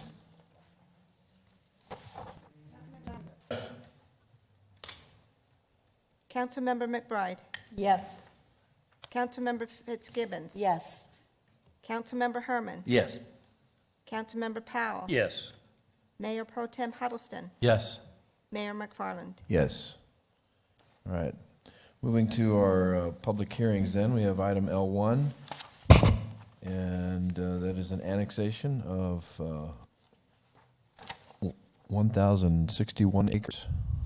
I think we've seen this piece of property before. It's increased to 1,062 acres. Oh, okay. It does say plus or minus. Right. We definitely won the plus now. So this request is for a public hearing for the annexation of 1,062 acres generally located south of Maricopa Casa Grande Highway between Burris and Bianco Road. You can see it highlighted in green there. So a little bit about the annexation process. This area needs to meet certain criteria and with the Arizona revised statutes. So this area is a logical and appropriate annexation area in regards to the current boundary of the city of Casa Grande. The area meets all legal requirements for annexation as set forth in the Arizona revised statute. Blank petition and associated annexation map were filed with Pinal County Recorder's Office on February 4th. At this time, the council is only being asked to conduct a public hearing on the proposed annexation. This public hearing is conducted in compliance with the ARS statutes to hold a public hearing within the last 10 days of the 30-day wait period that begins with the filing of that blank petition. So just giving you a background on the future steps, the petition signatures can be obtained from the owners of the land proposed for the annexation once the initial 30-day wait period has elapsed. That would be on the 6th of March. After signatures are collected, the annexation ordinance will be scheduled for council consideration. First reading we're intending to hold on April 5th, with the second reading followed on April 19th. The 30-day cure period will end on May 19th. So when doing the annexation, it requires that the city annexing the area adopt a zoning classification that permits densities and uses no greater than those permitted by the county at the time of the annexation. So staff is proposing that the annexation be initially zoned as urban ranch. A zone change from urban ranch to general industrial will be processed concurrently with this annexation. It's actually going to Planning Commission on the 6th, this Thursday. Do I have any questions in regarding this annexation? Anyone? Good job of describing it, Joe. Thank you. Mr. Powell? I think we're going to surely benefit from having this annexed into the city and being able to be used now. That northern boundary is the Yeah. Union Pacific Railroad, so. Yeah, no, that's great. Okay. No further discussions, then this is a public hearing, so I'm going to open it up for public comment. If anyone would like to approach the podium, give us your name and address. Any comments you might have on this annexation proposal?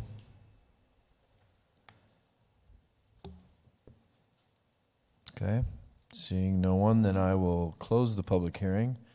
And there's no action needed on this, correct? Okay. Okay. All right, well, we've had public hearing number 1. Next item on the agenda is L2 then, another public hearing and another annexation. Joe? All right, a little deja vu for this one, just a different location.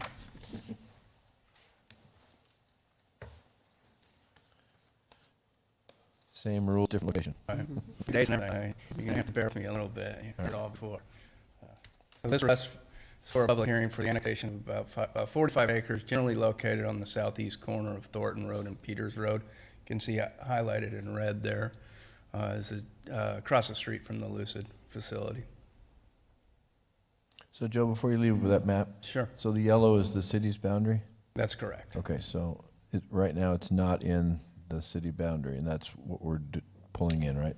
Yeah, and the parcel to the north that's actually in the city is partially in the city and partially in the county right now as well. So you can see there's a little square there too that's owned by the Skip Skid, our Bureau of Indian Affairs. Right. And then the lower one's owned by. That was one we did last year, right? Or almost, is it 2 years ago now? No, this would happen a couple of years ago. We annexed the 80 acres To the south? on the Lucid side, and then we annexed 160 acres down south of it Okay, about a year ago, okay. 2 years ago. Thank you. So again, this area is a logical and appropriate annexation area in regards to the current boundaries. This area meets all legal requirements for the annexation. Blank petition was also filed on February 4th, and at this time, it's just a public hearing that's being requested. There is not an additional zone change associated with this annexation at the time, so it will be zoned in as urban ranch. So again, petition signatures may be obtained from the owners once the 30-day wait period's over.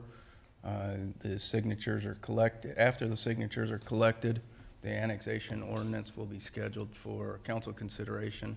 Again, those dates are tentatively shooting for April 5th for the first reading, the second reading on April 19th, with the 30-day cure period ending on May 19th. And I mentioned that would be zoning this urban ranch for the time being. Questions on this one? Anyone? Staff, or not staff, council?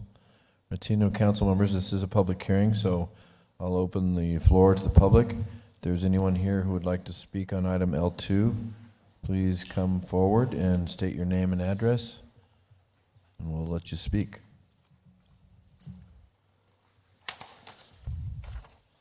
Okay, seeing no one rush up to the podium, then I will close the public hearing, and we'll move on to the next item. That is item L3. I Again, was another sure that was going to bring some public. Another public hearing. This is to consider an ordinance and a couple of, or a resolution, a couple of ordinances. There's an action we need to do on one. Yeah. Okay. So the city of Casa Grande is requesting a zoning code text amendment to ensure that the city has a consistent and implementable code, and remove or remedy any conflicting code regarding the allowable height of flagpoles. So currently, the code has conflicting information when it comes to the height of flagpoles. So this code text amendment is intended to simplify the flagpole standard. So the first section we're going to amend is section 103A1.c of the sign code, and it will read, flagpoles in residentially zoned districts shall not exceed 20 feet in height. Flagpoles in all other zoning districts shall not exceed the maximum building height of the zone district which they're located in. So you can see that we were at 35 feet, and we're just making it compatible with the zoning height. And then we have another section that's contradictory, 1752.250A.4. It says height limitations shall not apply to, number 4 is flagpoles, so we are going to delete that from the code. So we only have it in one location. The height of flagpoles is consistent throughout. So in regards to notification, the city did meet or exceed all requirements. We did get one call inquiring about existing non-compliant flagpoles. We were able to work through that. If it's considered legal non-conforming, it can stay at the same height it is. It can't increase or be changed. So Planning Commission on a 6-0 vote recommend the mayor and city council approve DSA 20000190, the proposed code text amendment amending the allowable height of flagpoles in the zoning and sign codes. Any question? Yes, sir. Mr. Powell? Just curious, schools and governmental offices and those type of things, are they held to what height? Schools, I believe, are exempt from a zoning code That's what I standards. was wondering, yeah. Okay. Donna? Just inquiring minds want to know, I had somebody this afternoon ask if this overrides any HOA requirements, or, I guess that some of the HOAs in town were talking about that they didn't allow flagpoles. So they'd be separate issues. So the HOA would have control over their own standards. Our city, they'd still have to meet the city standards regardless if the HOA allowed them additional height. We would not permit. Okay, thank you. Can an HOA actually deny a flagpole?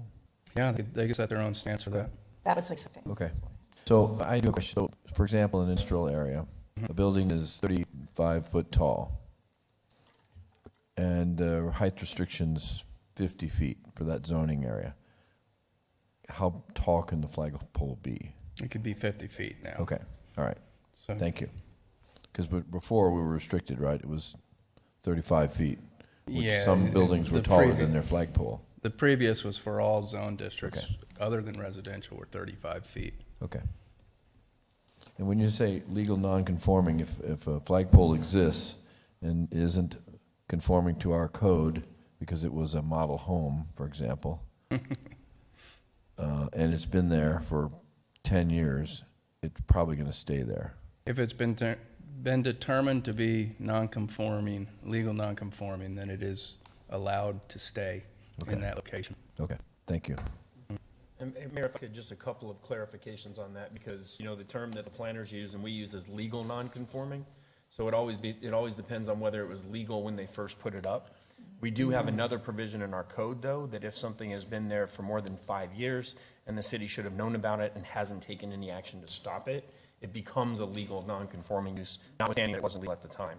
We have a few, like old model homes, for We do. example, that are around. And another piece of that is, there's another section of our sign code that actually allows some of these model home complexes to have higher flags than what would otherwise be in the zone district during the time they're selling. So that's why you'll see sometimes, you know, the larger in the model home complexes. And the last component is, I have to look, Councilmember McBride, but HOAs generally have the ability to limit things in there. There is another statute that prohibits them from limiting certain display of the American flags. I look at the statute to determine, you know, if it applies to HOAs as of a certain date, like a number of our things do. But a new HOA today would be subject to that statute. And just for clarification, Brett, when you said about the model homes, the flags can be, those are temporary, right? Those are approved Correct. as temporary, okay. Yeah, but if they're still there, now they're permanent. Yeah. That's the But problem. when they- That's not a problem per Right. se, but it's an issue. It can be and has been an That was issue. kind of my question, and we can do what if all night, but just one more on the model home. Because, is there a time limit on the model home temporary use? Because I think that's what we're running into in some places. Sells as model home. Yeah, and I'll have to look at planning, but as long as they're using it for their sales, right? And you'll see that most of them, and I think planning department has done a pretty good job lately of trying to work with them and make them understand they have to remove the flag. So for example, out in the neighborhood I live in, Mountain Homes was selling. There was a great flag. I actually loved it because I loved it hanging in the wind while I was walking around. The house lit, and then it was gone because they shut down model collect. So you do have to be diligent on those, but they do that as part of their temporary use, that they have to remove the flagpole upon ceasing the use as a model home and sales complex. Correct. We had some issues with people going out of bank, you know, going out of business and a whole bunch of stuff. Okay. Thank you. All right, so this is a couple of different ones. Do I need to handle each one of them separately? The first thing we have is it is a public hearing. Right.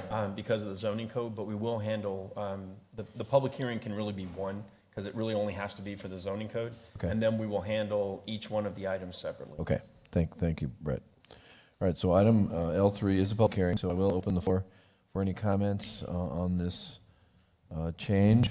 If anyone's here to speak, please reach the podium, state your name, address, and you have 3 minutes.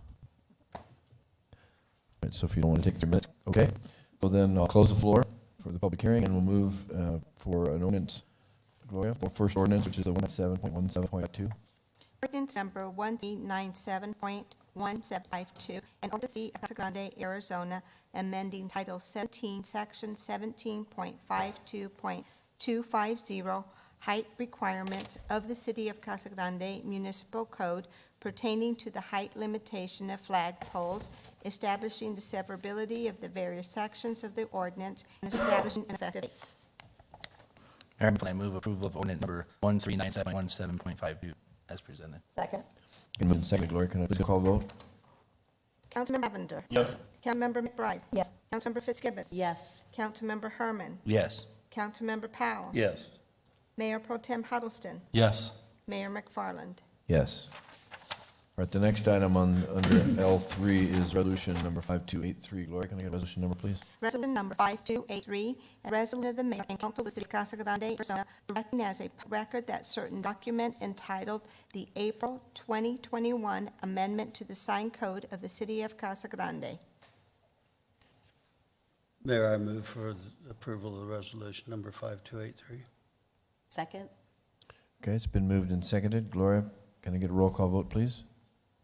Councilmember Lavender. Yes. Councilmember McBride. Yes. Councilmember Fitzgibbons. Yes. Councilmember Herman. Yes. Councilmember Powell. Yes. Mayor Pro Tem Huddleston. Yes. Mayor McFarland. Yes.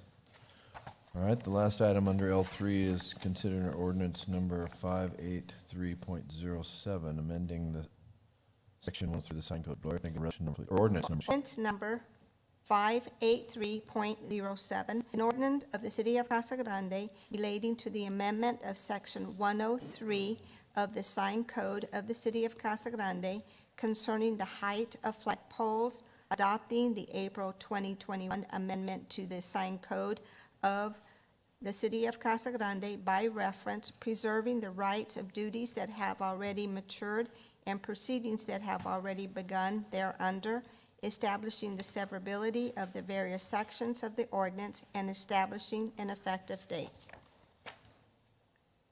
Mayor McFarland, I move to approve ordinance number 583.07 as presented. Second. It's been moved and seconded. Gloria, can I please get a roll call vote? Councilmember Lavender. Yes. Councilmember McBride. Yes. Councilmember Fitzgibbons. Yes. Councilmember Herman. Yes. Councilmember Powell. Yes. Mayor Pro Tem Huddleston. Yes. Mayor McFarland. Yes. The next two items are kind of the same project. Can we use them both, one public hearing for both, or do we have to do two separate public hearings? For L4 and L5? Yeah. They need to be separate hearings because they are separate, property owned and zoned, even though they're going to potentially be the same, order to be separate public hearings and separate actions. All right, and let's begin with L4.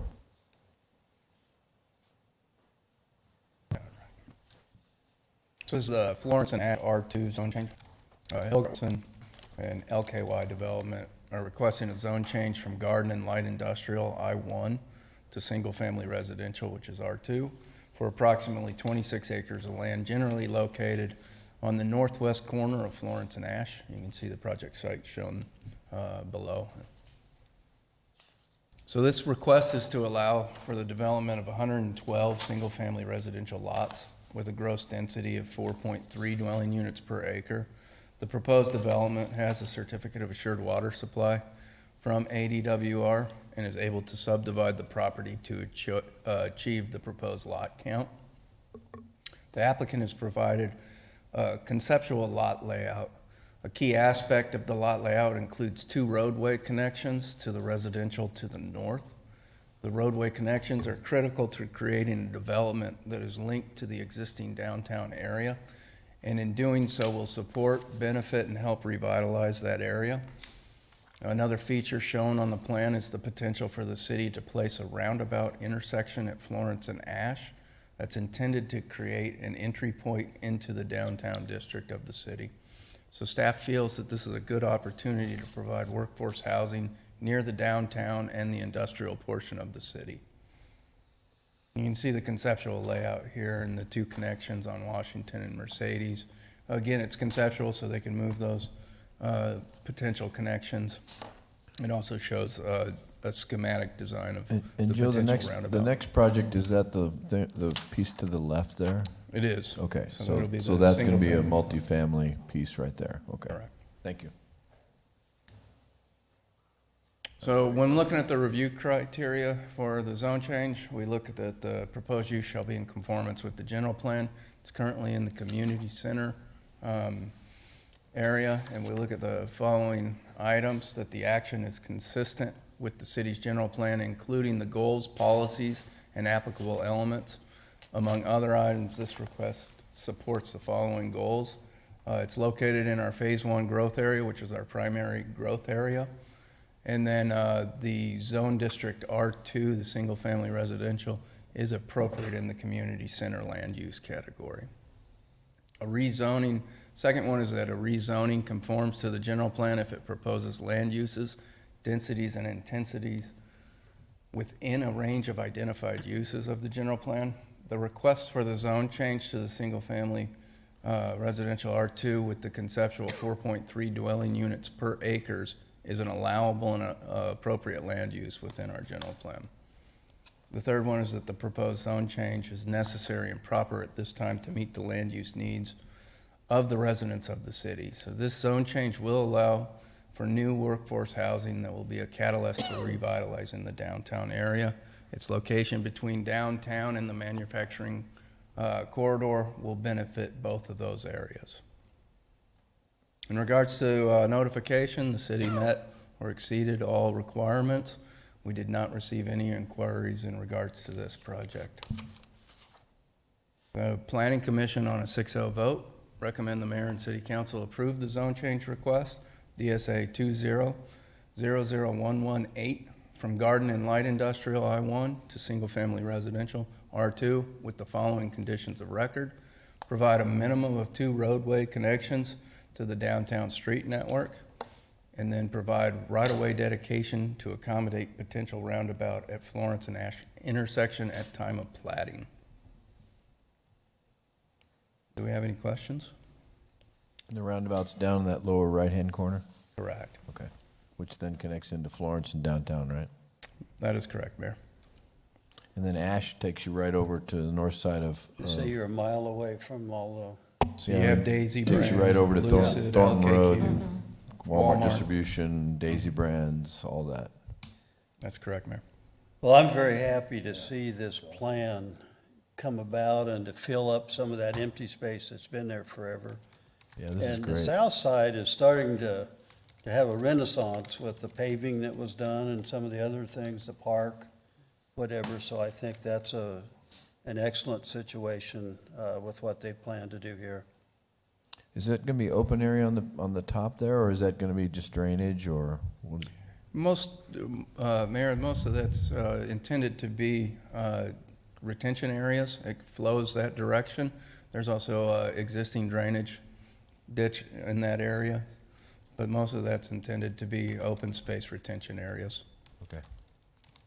When I was a kid, going to fifth grade at South School there, they had a well pump that went, and I'd been reading about Huckleberry Finn, so I tried to fish in that.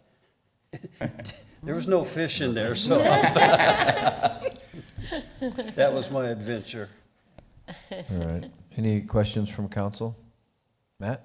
Just have a comment. This is to echo that great kind of renaissance project for our downtown and really spur life, our Life on Main project now maybe get some more traction because we're actually getting some new life integrating with the existing stuff that's been there. And I like how the developer had it connect to the existing roadways going north there. So really excited, and hits a lot of goals for us, workforce housing, and and Lisa and I specifically had a lot of conversations about workforce housing. It's like the city doesn't build housing, but we can sure help them to build this workforce type of housing. So I hope this helps them with this zoning and everything. Thank you. Any other question? Yes, Bob? Question about the, I guess, the southwest corner of Florence and Third, that triangle that seems to be left out. What's the story on that, or what's to become of that? It's currently, Councilmember Huddleston, it's currently actually owned by a different entity. Really? Okay. It's been there forever, Bob. As a separate piece of property? Yeah, it just sits there, the triangle, yeah. And just for what it's worth, there's quite a history on that little triangle there. Where the wreck was, Sorry? where the wreck was. Yeah, It's and there's the- been multiple Yeah. wrecks there. Pursuits coming coming into town, north into town, I guess, down Federal Route 1, I think that is, isn't it? And then that brick fence across the road, they Yeah. kept getting their fence knocked down. And when they hit what will be the roundabout, they can't make the turn, and so they go right across that triangular piece of property and into the house that's there. Well, I don't now know. they'll hit the roundabout. Well, that might slow them down. So I don't know if there's any possibility of the city buying that at some point. I don't know. It seems kind of sad we're doing all this with the roundabout and everything, and then that one little triangle remains on its own. But just comment. Other than that, I love this. I think it's the greatest thing to happen on that side of town in years. Looking forward to it. Okay, this is a public Mayor, hearing. Just really Oh, quick. Lisa, I'm And sorry. And it's kind of just a Go ahead. ditto, but I did want to bring it up because this is something that we've talked about and in Oh, the yeah. general plan. We know this is a strategic goal of ours. So I'm just so excited for us to diversify our housing options, and what a great place to do it. So, a lot of walkable area. Hopefully the downtown will pick up a little bit. The grocery store there, and if we get a couple of restaurants and everything. So, I was just really excited to see this, so, Yeah, good job. absolutely. Thank you. Yeah, and thank you to the developer who's here in the room also. Oh, good. Thank You can you. wave your hand if you want. No? Okay, never mind. Thank you. Good job.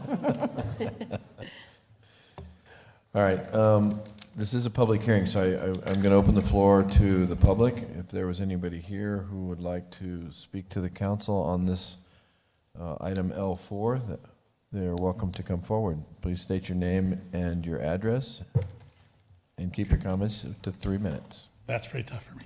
Good evening, Mayor, council members. It's been a while since I've been here to see you in person. It's nice to be back.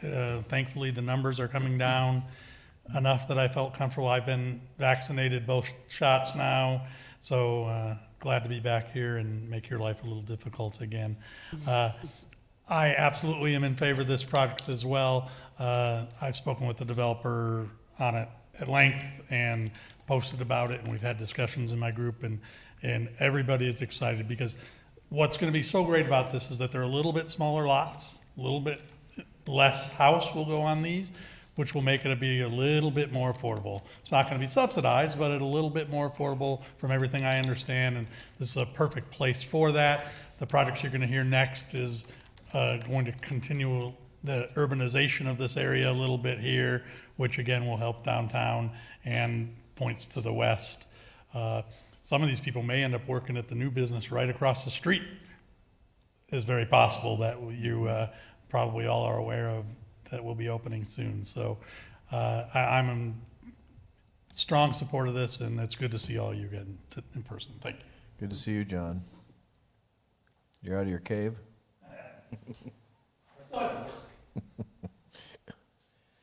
All right, anybody else? Any other one like to speak to council? Okay, seeing none, then I will close the floor and the public hearing and call for an ordinance number, please, Gloria. Ordinance number 1178.306.1. An ordinance of the council of the city of Casa Grande, Arizona, amending zoning ordinance 1178 and its subsequent amendments by changing the zoning from garden light industrial to single-family residential on approximately 26 acres of property generally located at the northwest corner of Florence Street and Ash Avenue, Casa Grande, Arizona. Mayor McFarland, I move approval of ordinance number 1178.306.1 as presented. Second. Okay, it's been moved and seconded. Gloria, can I please get a roll call vote? Councilmember Lavender. Yes. Councilmember McBride. Yes. Councilmember Fitzgibbons. Yes. Councilmember Herman. Yes. Councilmember Powell. Yes. Mayor Pro Tem Huddleston. Yes. Mayor McFarland. Yes. All right, next item on our agenda is L5, another public hearing, and this is to consider similar, well, next door project to this project we just talked about. So Joe, it's all yours. All right, not getting rid of me yet. This one is the Florence and Ash Single Family for Rent, PAD. So Hilgart Wilson and LKY Development are requesting a zone change from Garden and Light Industrial I-1 to Planned Area Development for approximately 10.6 acres of land generally located on the northwest corner of Florence and Ash. You can see the location highlighted in yellow there. So a little background on it.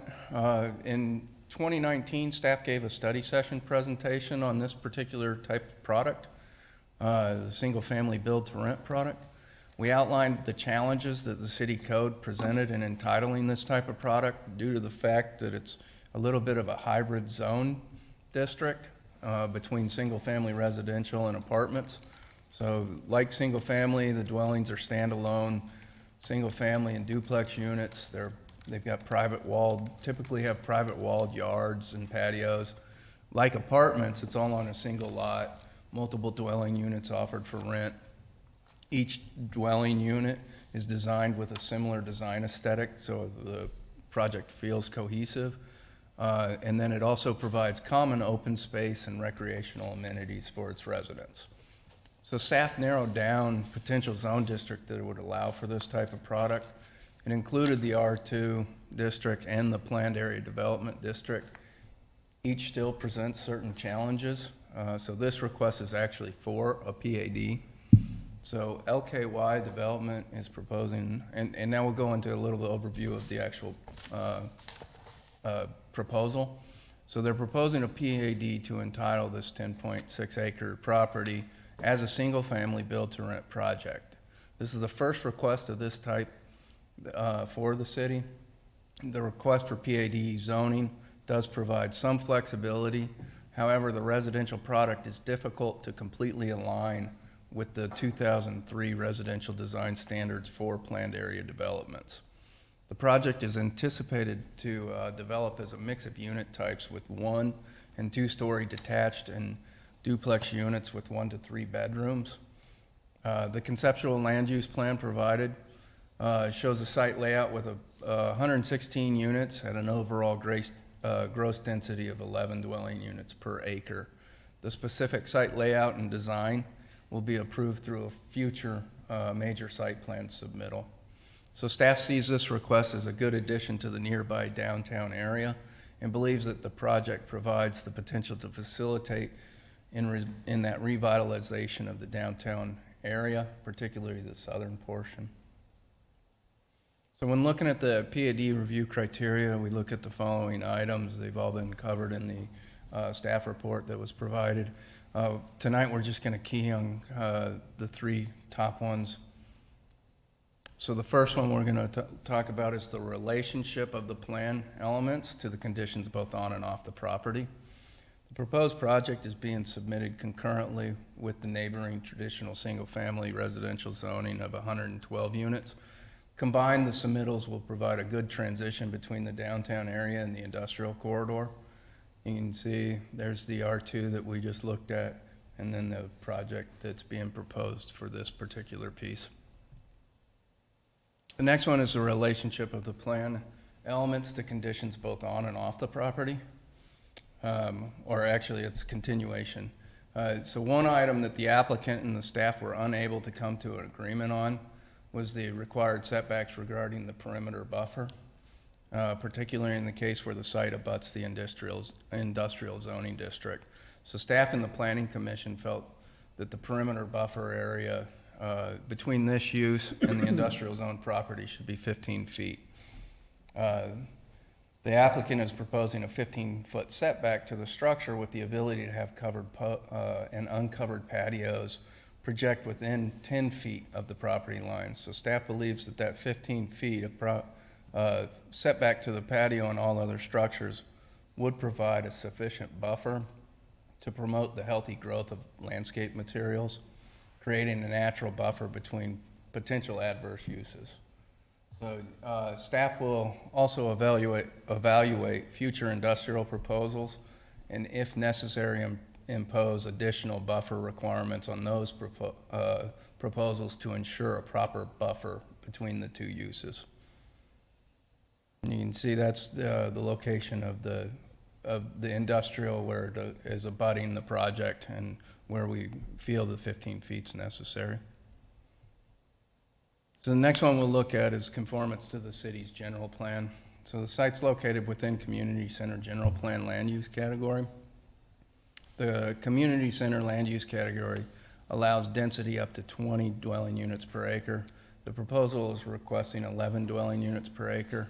The PAD document addresses many of the general plan policies as it relates to the infrastructure and mobility and spatial form and design.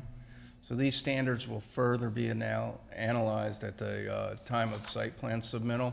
Staff finds that the request is in compliance with the general plan.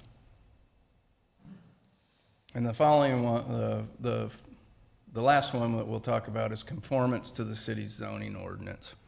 So this PAD is subject to the 2003 edition of the Residential Design Standards for Planned Area Developments.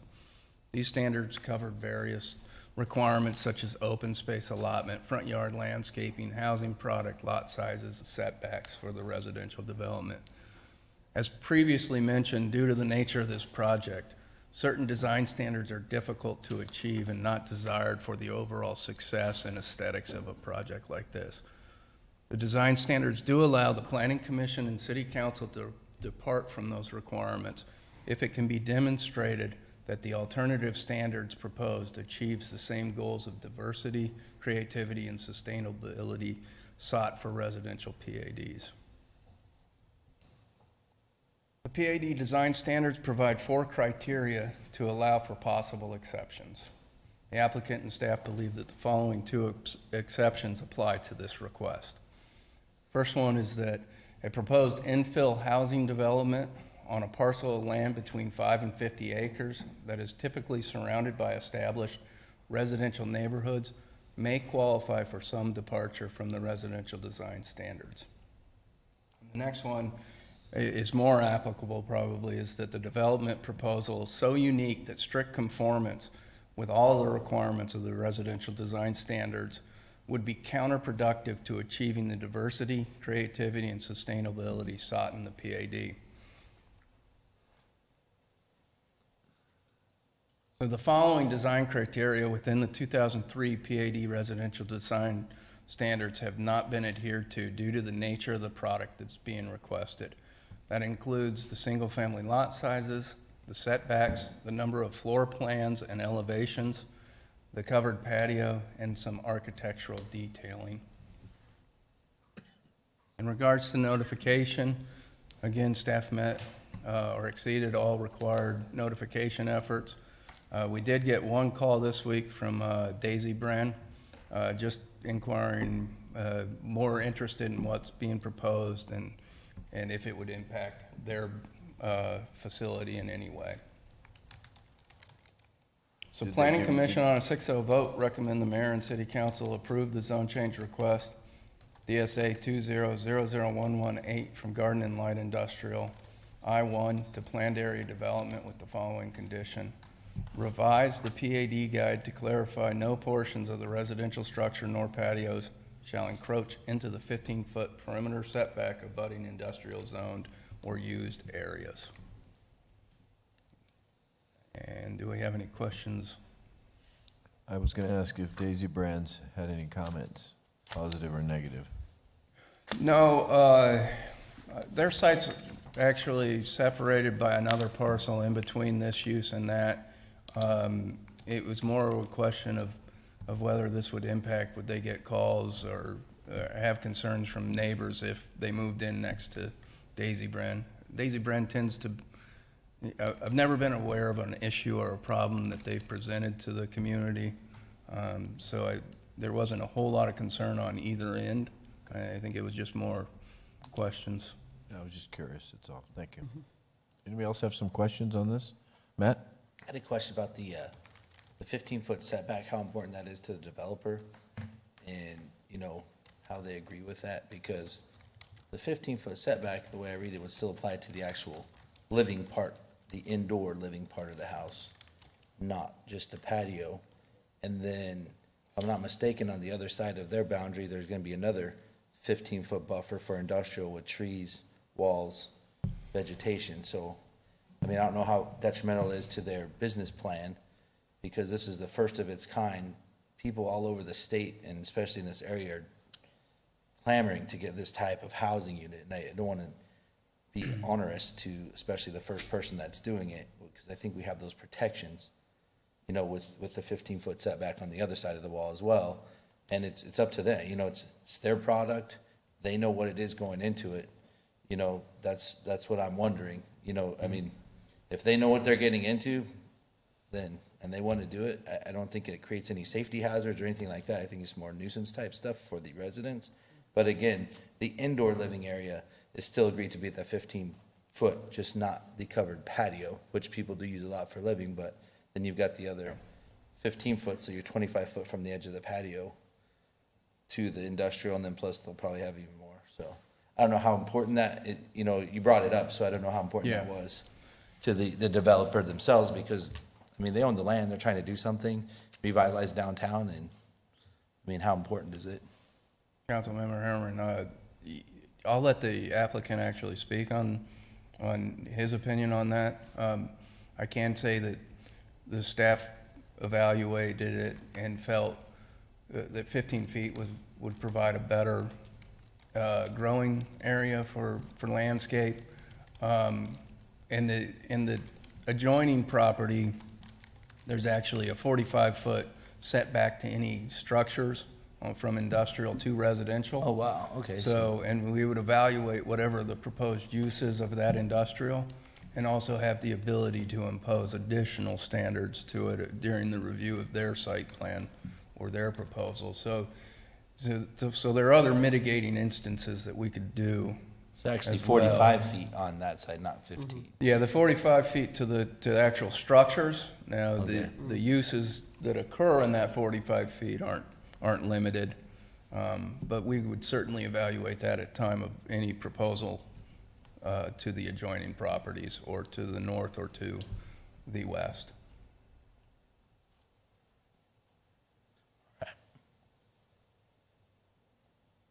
Anybody else? Mr. Powell? You know, one of the unusual things is Pennell Avenue and Florence Street from Ash on down is the same street. It's exactly the same. When the town was built, they came in at an angle on Florence Street to the railroad. But if you can look right on here and you can see it at the top part, it's got the North Pennell Avenue, and then at the bottom is South Florence Street. And it's basically one street. It's not it's not made into one street at this point in time, but it is a direct. And I know they've talked about maybe doing something about that to keep the traffic off of Cottonwood with the heavy trucks and that type of thing. Okay, anybody on council have any other questions? I do. Oh, go ahead, Bob. Joe, and this is these are rental properties, correct? Councilmember Huddleston, that's correct. It's Okay. all on a single lot, So it'll be- different unit types, and It'll be managed much the same way as an apartment complex would be. Okay. Is this similar to what is coming along at Treckle and Cottonwood? Yes.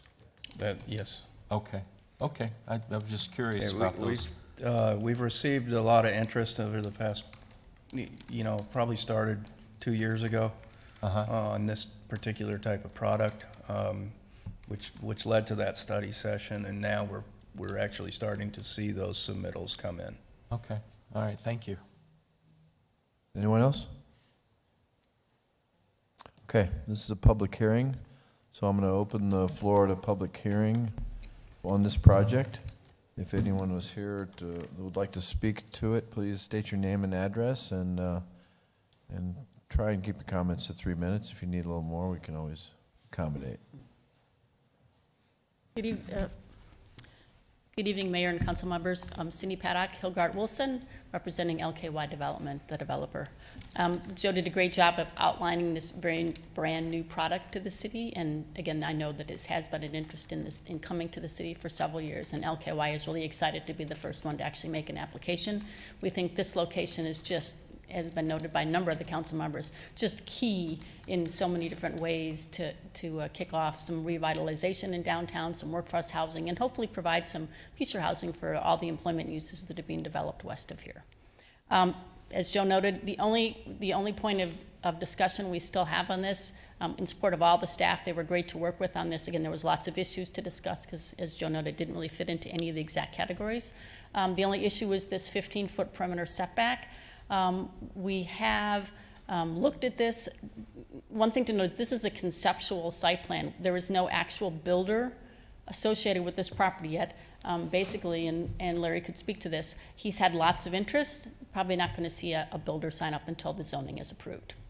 You can certainly understand that. So we're just trying to maintain maximum flexibility for this site plan for when a builder does come in, that they can continue to work with staff to massage the site plan as needed to make it work for them, as Councilmember Herman noted. We don't really know exactly what they might be looking for at that point in time. So we did make a presentation at Planning Commission to allow a 5-foot encroachment with a potential covered patio into the 15-foot perimeter setback. Staff did not support that, and the Planning Commission didn't make that modification. We would suggest that again at the council. We'd be happy to see that to see that modification be proposed and I would fine tune that to allow a potential 5-foot encroachment with the patio into the 15-foot perimeter setback, to be approved by staff at the time a formal site plan was submitted based on the site plan that was submitted. You know, we're all kind of looking at a crystal ball here, and we don't know exactly what it might look like. And it might be very obvious that it would be not a problem, or it might be very obvious that not anything that anyone would want. So to Councilmember Herman's point, you know, we'd like to have some flexibility here. But again, other than that, we're in support of this. We think that the 15-foot perimeter setback, it's not a deal breaker. Again, we're very happy to see this product get approved. We just think it would provide a little bit of flexibility for this very new and unknown product into the city. And I'm happy to answer any questions. Anyone have any questions? And Larry would be happy to answer questions as well. Matt? Go I ahead. just thought of another one. I guess we don't know yet if it's gonna be gated or not, or. Customarily, these types of communities are gated, again, like an apartment complex. And again, it's a private community, you know, it has private streets, so they customarily are gated. I would be surprised if it's not, but I Yeah, can't because the say. streets would be private. Anybody else have any questions? Thank you. Again, it's a public hearing, so the podium is open for any public comment.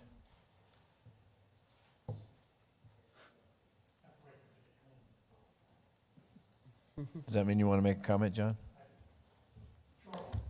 Okay. I was going to say, you were down to just one tonight, so I'm glad to see that. There's 2 seconds left on the clock, so. Good evening, Mayor and Council again. Thanks. I was gonna say, Thanks, I John. never get. You're done. I never get offered any extra minutes if needed. Just really quickly, I was also present at the Planning Commission meeting. There was lots of discussion on this 15-foot setback issue, as I'm sure you saw in your note from P&Z. At the meeting, when I spoke in support of the project in general, I left that up to Mr. Yount and the Planning Commission to battle that back and forth. But overall, I'm very excited for these kinds of projects to be starting to finally get into town. Councilmember Huddleston's correct. At P&Z this Thursday night, there will be the next project at Treckle and Cottonwood will come to this next phase, and then that will come to you for a zoning change as well soon. So, and there's a couple others in the rumor mill about this as well. So I'm excited to see these kinds of things. That solves a few problems. You know, people just want this rather than a vertical apartment. It's the more popular thing right now. And like so many of the other products that have been before you recently, water's an issue. If they don't have a certificate of water supply, this is a product that's allowed in those parcels that don't have a cause. So we can get some good beneficial use out of it without having to worry about that for now. So I'm in support, and I hope you will be too. Thank you. Thank you, John. All right, anybody else from the public like to speak? Okay, then I will close the public hearing. And Matt, did you want to propose I would. something to this, or how would we do that? Can We'd have we to make change an it or amendment, or- relax something on it? So probably the easiest thing to do, anytime you want to change it, the ordinance that is drafted currently has the condition as imposed by the Planning and Zoning Commission. My preference always is that if you want to make an amendment, we move the ordinance.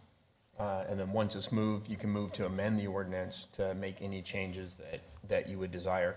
In this case, the setback issue is in condition number 2. So we'd move to amend condition number 2, and depending on your preference on that, I can help you kind of draft that. We can work through the drafting of the language on that as well. Okay, so, Mayor McFarland would like to move approval of. We need to read the ordinance though. Oh, Let me- yeah. I'll call for the ordinance, please, Gloria. Ordinance number 1178.306.2. An ordinance of the Council of the City of Casa Grande, Arizona, amending zoning ordinance number 1178 and its subsequent amendments by changing the zoning from garden and light industrial to planned area development on approximately 10.6 acres of property generally located at the north, west corner of Florence Street and Ash Avenue, Casa Grande, Arizona. Mayor McFarland, I'd like to move approval of ordinance number 1178.306.2. And then you have to move amendment after, right? So you really have two options. Just We're remove not condition number following 2. we're not following my preferred option, but that's okay. No, but I can just move to approve it, and then I So- can move an amendment. Right, you can move an amendment to your own, and it can be a friendly Okay. amendment as well, so, but. As presented. Second. And then now, if you desire, if And now, anyone Mayor desired to McFarland, make I'd an like amendment, to it would be a good. move an time. amendment to this motion to, as my lawyer would say, remove condition number 2 with the 15-foot setbacks. So let me help you on just Thank making you. sure I You still want, understand. I think you still want the 15-foot setbacks. I think we want to allow the The patio to be encroachment of the included. patio. The patio The for patio to be up to included. up to 5 feet is what I understood, correct? Felt that that's the way the PAD is drafted right now. Yeah, if the PAD is drafted that way exactly, then we can Yeah. just fully remove, condition number 2. If the PAD doesn't have your 15-foot setback, you wouldn't be able to do The that. PAD drafted right now allows for that 5-foot encroachment into that setback. Then the So amendment we just becomes eliminate the super restriction. easy. We can Condition just, number 2. remove condition number 2. Didn't even need a lawyer for that one. but Glad you're here, Brett. But you have them, so. Yep. All right, so we have a motion and an amendment, Who's on? So vote on the amendment and I need a first. second. Second. Yes. We have a second. Okay, so let's, Gloria, can I get a roll call vote on the amendment, please? Councilmember Lavender, Yes. Councilmember McBride, Yes. Councilmember Fitzgibbons, Yes. Councilmember Herman, Yes. Councilmember Powell, Yes. Mayor Pro Tem Huddleston, Yes. Mayor McFarland. Yes. All right, now, we were going to vote on the actual Motion with the amendment. motion for the, Amendment. As amended. for the ordinance. Councilmember Lavender, Yes. Councilmember McBride, Yes. Councilmember Fitzgibbons. Yes. Councilmember Herman, Yes. Councilmember Powell, Yes. Mayor Pro Tem Huddleston, Yes. Mayor McFarland. Yes. Okay. Thank you, everybody. I have one comment. Mr. Powell?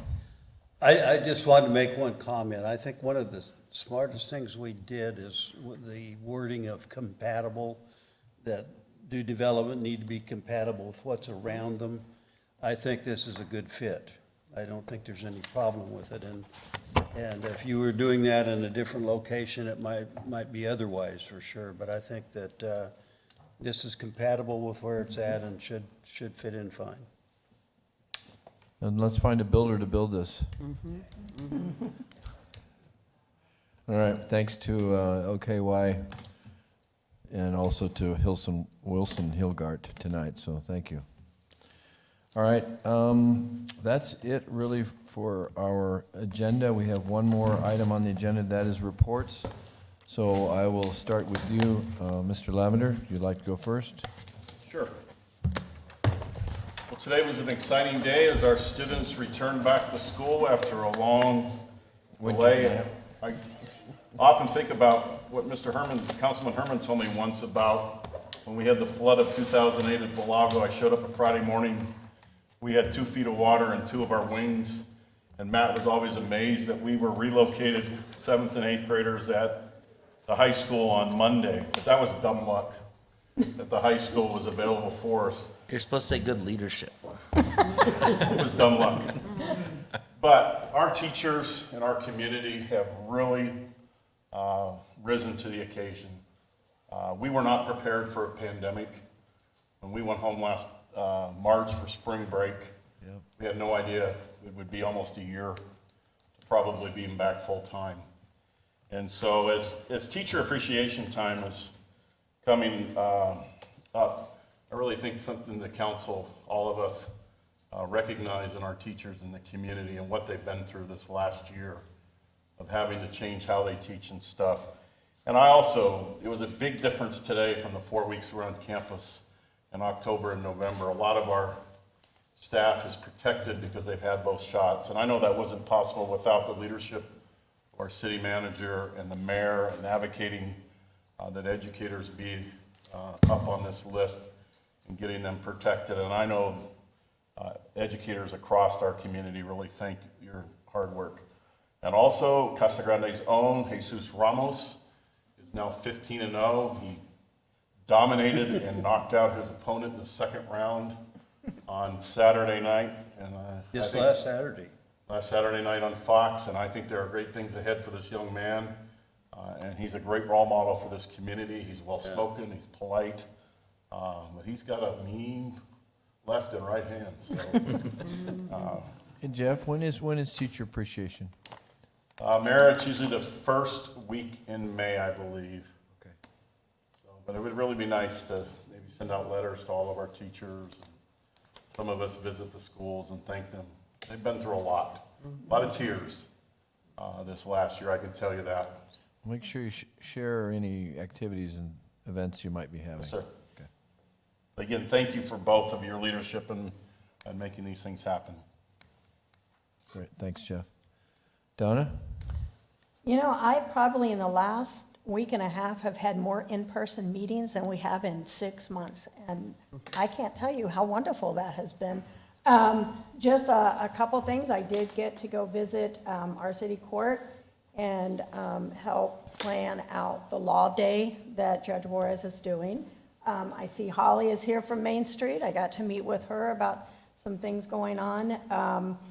Larry and I both missed out on the school redistricting committee tonight because they're having their meeting, and I have to give kudos, as Jeff mentioned, the school district. Sitting on this committee and learning where our students are at and where they're not has just been a real eye-opener for me. And so it's amazing the work that our school district is continuing to do, even though, they don't know where a lot of our students are at. So I just want to give kudos to them. And we had fun doing the photo shoot this week down at the Neon Park. So I feel like we're almost moving back to normal, and I don't want to jinx that, but that's where we're at. Thank you. Thanks, Donna. Lisa? And I wanted to kind of piggyback on what Jeff said as far as, some of the after effects. We all have kind of been in shock for a year and have been plugging away, and there's so many people that are essential workers, especially with the city, and, people that have been working through this whole pandemic. And, I think it's important for us as a city to recognize how it is affecting our employees. I've been watching different specials on, our emergency personnel, and the PTSD that they're facing, and healthcare workers, things that they're seeing and going through daily. So, the mental health issues that our community is facing, which in turn affects our public safety personnel that are going out and, answering calls with mental health issues. And of course, the issues with our students and teachers and things going on with families. There's so much domestic violence, and, I'm hoping those numbers aren't real bad here, but of course, when you're watching this, we have to make sure that we're, identifying those issues and doing what we can for our employees, as well as our community. As employers, we need to recognize what our employees are going through and our families are going through. I don't want to let our guard down. I know it seems like normal or things are getting better, and I don't want to be a Debbie Downer, but I had a situation where I was with a group of people, and there were 3 people, there was 12 people, and there was an outbreak. And the 3 people that didn't get the COVID were 3 of us that were double vaccinated, and then 3 people had COVID really bad already, and everyone else got it. And it was literally like quick. And so I don't want to be the Debbie Downer here that it's not happening, but it is. And you open that bubble just a little bit, and it's there. I'm thankful that my dad wasn't there or my mother-in-law wasn't there, so people did get through it, and there was a couple that had it pretty bad, but this is just 2 weeks ago. So it's not gone, and it's still very contagious, and I just don't want people to let their guards down. We have to still follow the CDC guidelines to make sure. But I'm happy, I do, feel schools and everything, but we just have to remember it's still there and have to take those precautions. As the mayor, he shares the numbers with us all the time, and we're not in the green zone yet. We're still in the red zone, and we have to remember that. We're still there. So, thank you. Thank you, Lisa. Matt? Thank you. I have to follow Lisa, but yes. The Debbie Well, Downer. Yeah. And Donna kind of hit on it, but the Main Street organization, under leadership of Holly, is having a modified street fair every Saturday this month from 9 a.m. to 4 p.m. in the Neon Park and surrounding areas, and also a classic car park, since you can't really have a show, but classic car parks in front of the Big House Cafe. And they did go through the approval process with the city and got all the CDC guidelines, so they'll be following that. And if you want any more information, I'm sure you can contact Main Street and they will let you know about it. And the Rotary Club is having our 35th annual raffle and auction modified this year, not in person. And $5,000 of first prize, auction things. And I happen to be selling tickets if anyone's interested, so, thank you. That's all I have. I forgot to get them last time. All right. Mr. Powell? Jeff, I talked to, I got my picture taken when, in the sign area, and I knew that you didn't have a shirt yet.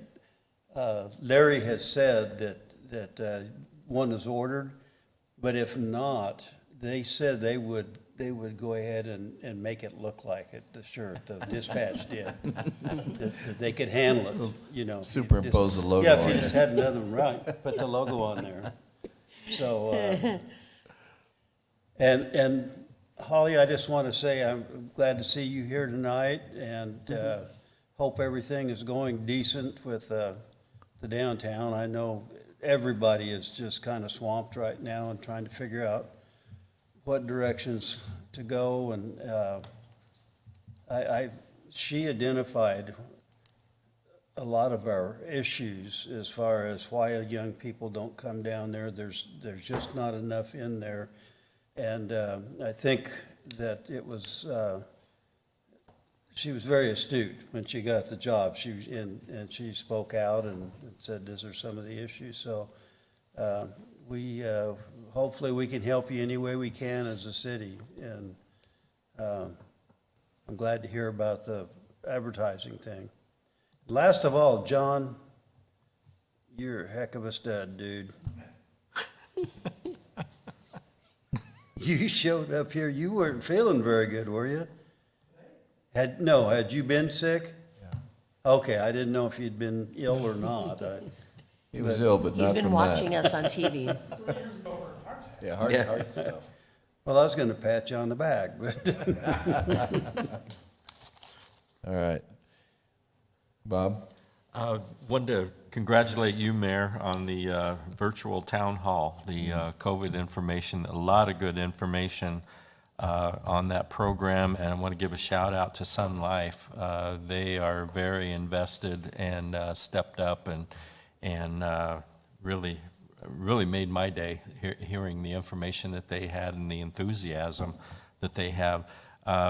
It took my own mother there the last, last Saturday for her second shot. And they were very professional and very helpful, so I appreciate it. Where was this, Bob? Sun Life. Oh, okay. Yeah.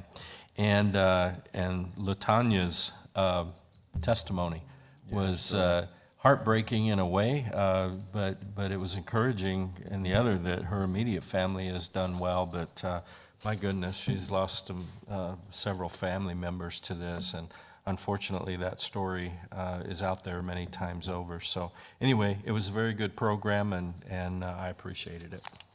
That's all I had. All right, thank you, Bob. Well, I'm still trying to find out. I shouldn't do this, should I?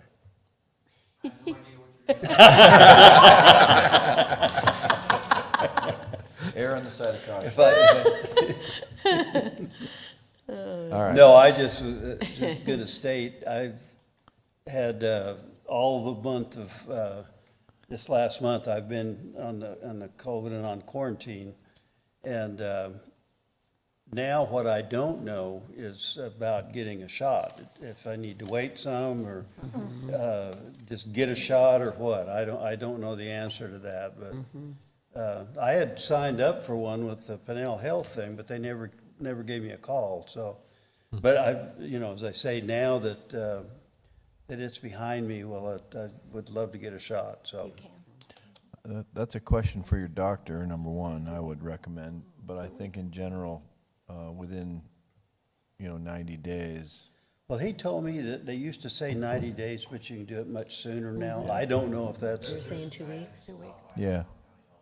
Yeah, Pinell County Health might be a good place to. Okay.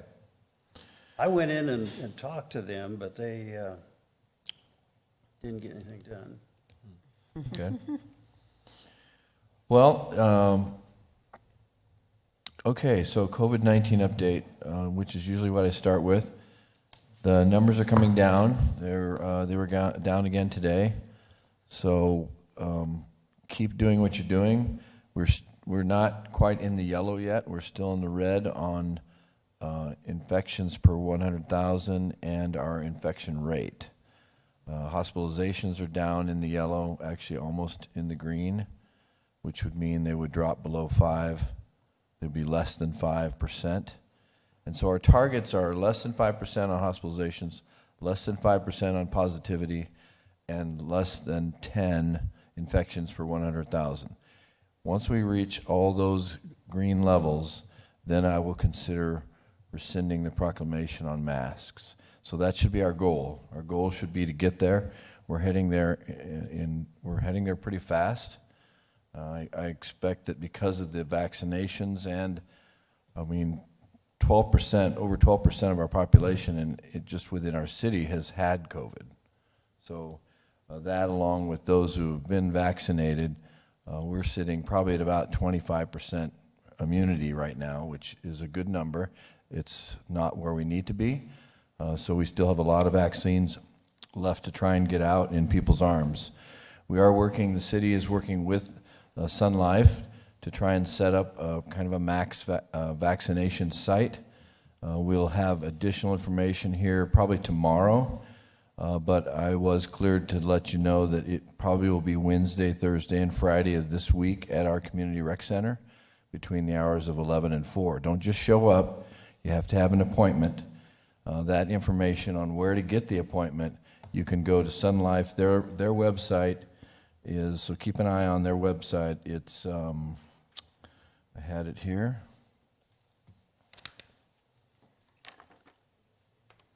It is, well, it's their initials, so it's SL, Sun Life Family Health Center, so.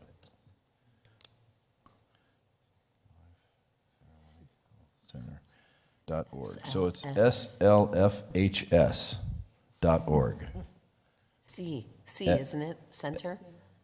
C, you're right, I'm sorry. Let me repeat that. It's slfhc. Thank you, Lisa. So slfhc.org or the city's website, because we will have a link to them. So either one, whichever is easiest for everybody. There's also other locations that you can find on the county health department's website that have other vaccination opportunities that are out there. Testing is still available at Lencola. We hope that we're going to get additional funding to prop that up for a little while longer. And they just announced that they're going to open up another 50,000 vaccination appointments at the Cardinal Stadium beginning this week. So keep an eye out you can also go to the county's website to get to that location as well. Did they tell you what kind of vaccine? They didn't say what type it was. I know that Pinal County is getting the Moderna vaccine, and I don't know what Maricopa County is getting. The Johnson & Johnson should be here quickly also, and so that'll be another vaccination type of product that will be available. We did do the mayor's COVID roundtable. You can view that online if you missed it. It was a really good, I think, good interaction between people who who have had COVID, so it gave you kind of a firsthand view of how it affected their family. And really, LaTanya's story was amazing and very heartfelt, and but yet uplifting too. To Bob's point, she was very positive on how she's come out of it. So, but their family has suffered a lot. So, there are some true life stories out there, and I thought it was interesting. And we'll look at doing that again, potentially maybe with other folks that are not healthcare workers, and try and get the story out there. We did modify the proclamation on events. That was done a week ago, in which now we can begin to look at events.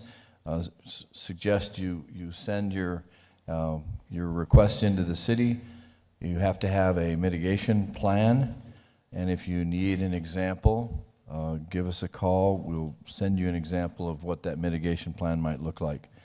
And so we'll obviously, as we move into better territory here, we'll begin to look at how we open things up. We did post new hours also on the Community Rec Center, so please take a look at that on our website. So we're starting to, again, like I said, try and get back to some, I won't call it normal, because I'm not sure what normal is going to be anymore, but we are working hard at that. Lucid just announced this last week. I don't know if everybody saw it or not, but they announced this last week that they announced a merger, and they with Churchill Capital, and they raised $4.4 billion for their program. And I know I've posted a few things out there. Their next phase, phase 2, which goes in front of planning and zoning this week, is another 3 million square feet of facility. They have, call it 1 million square feet out there now. It's actually a little under 1 million square feet. So another project that's 3 times the size of what they have out there today. By year end, 1,600 employees. They've revised their total employee count now to 6,000 employees. Now, not all those will be here in Casa Grande, but most of them will, because they're going to be mostly manufacturing jobs. Some will be engineering in California. There's some warehousing up in Tempe that they're going to have. We also have another facility, if you didn't know it, over by at I-8 and I-10, which is right off of Toltec Road. They have about half of that warehouse that's over there. That's where all the the batteries and motors are all put together, and then they're shipped over to the main factory for being put together. Just a shout out really to the elementary school and high school districts. I know that all the teachers have really been pressing to try and get through this, and I think we got everybody vaccinated who wanted to get vaccinated in terms of our teachers. Thanks to Sun Life and their help, so big shout out to them. I have talked to the hospital. They are sitting at about, well, in January they had 95 people with COVID in their ICU units. They were at 170% capacity. Last week when I talked to Brian, they finally were below 20. So huge drop in numbers, very exciting, but again, to Lisa and Donna's point, and one of you made the point, let's not let our guard down. I think it was you, Donna, but let's not let our guard down. STEAM Week is this week also at the high school, so it's actually from the 1st to the 6th. We're going to do a virtual STEAM presentation. It'll be on the city's website, so keep an eye out for that and mark it on your calendar. We'll be doing a proclamation also for the STEAM group, and that we're trying to get all the recordings done and put together, and so it should be a lot of fun, and look forward to that. The Mayor's State of the City, which is again going to be a virtual presentation as well.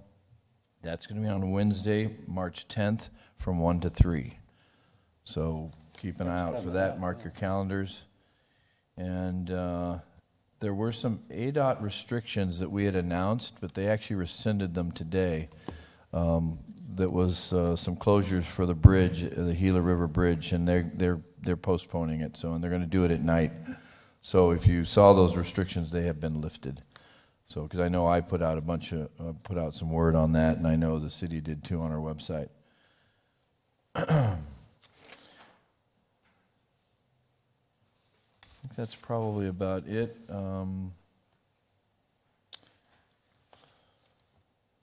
Proclamations, Steam Fair, yep, that's enough for me.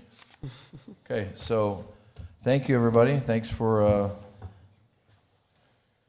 being here tonight for the city council meeting, and meeting adjourned. All right.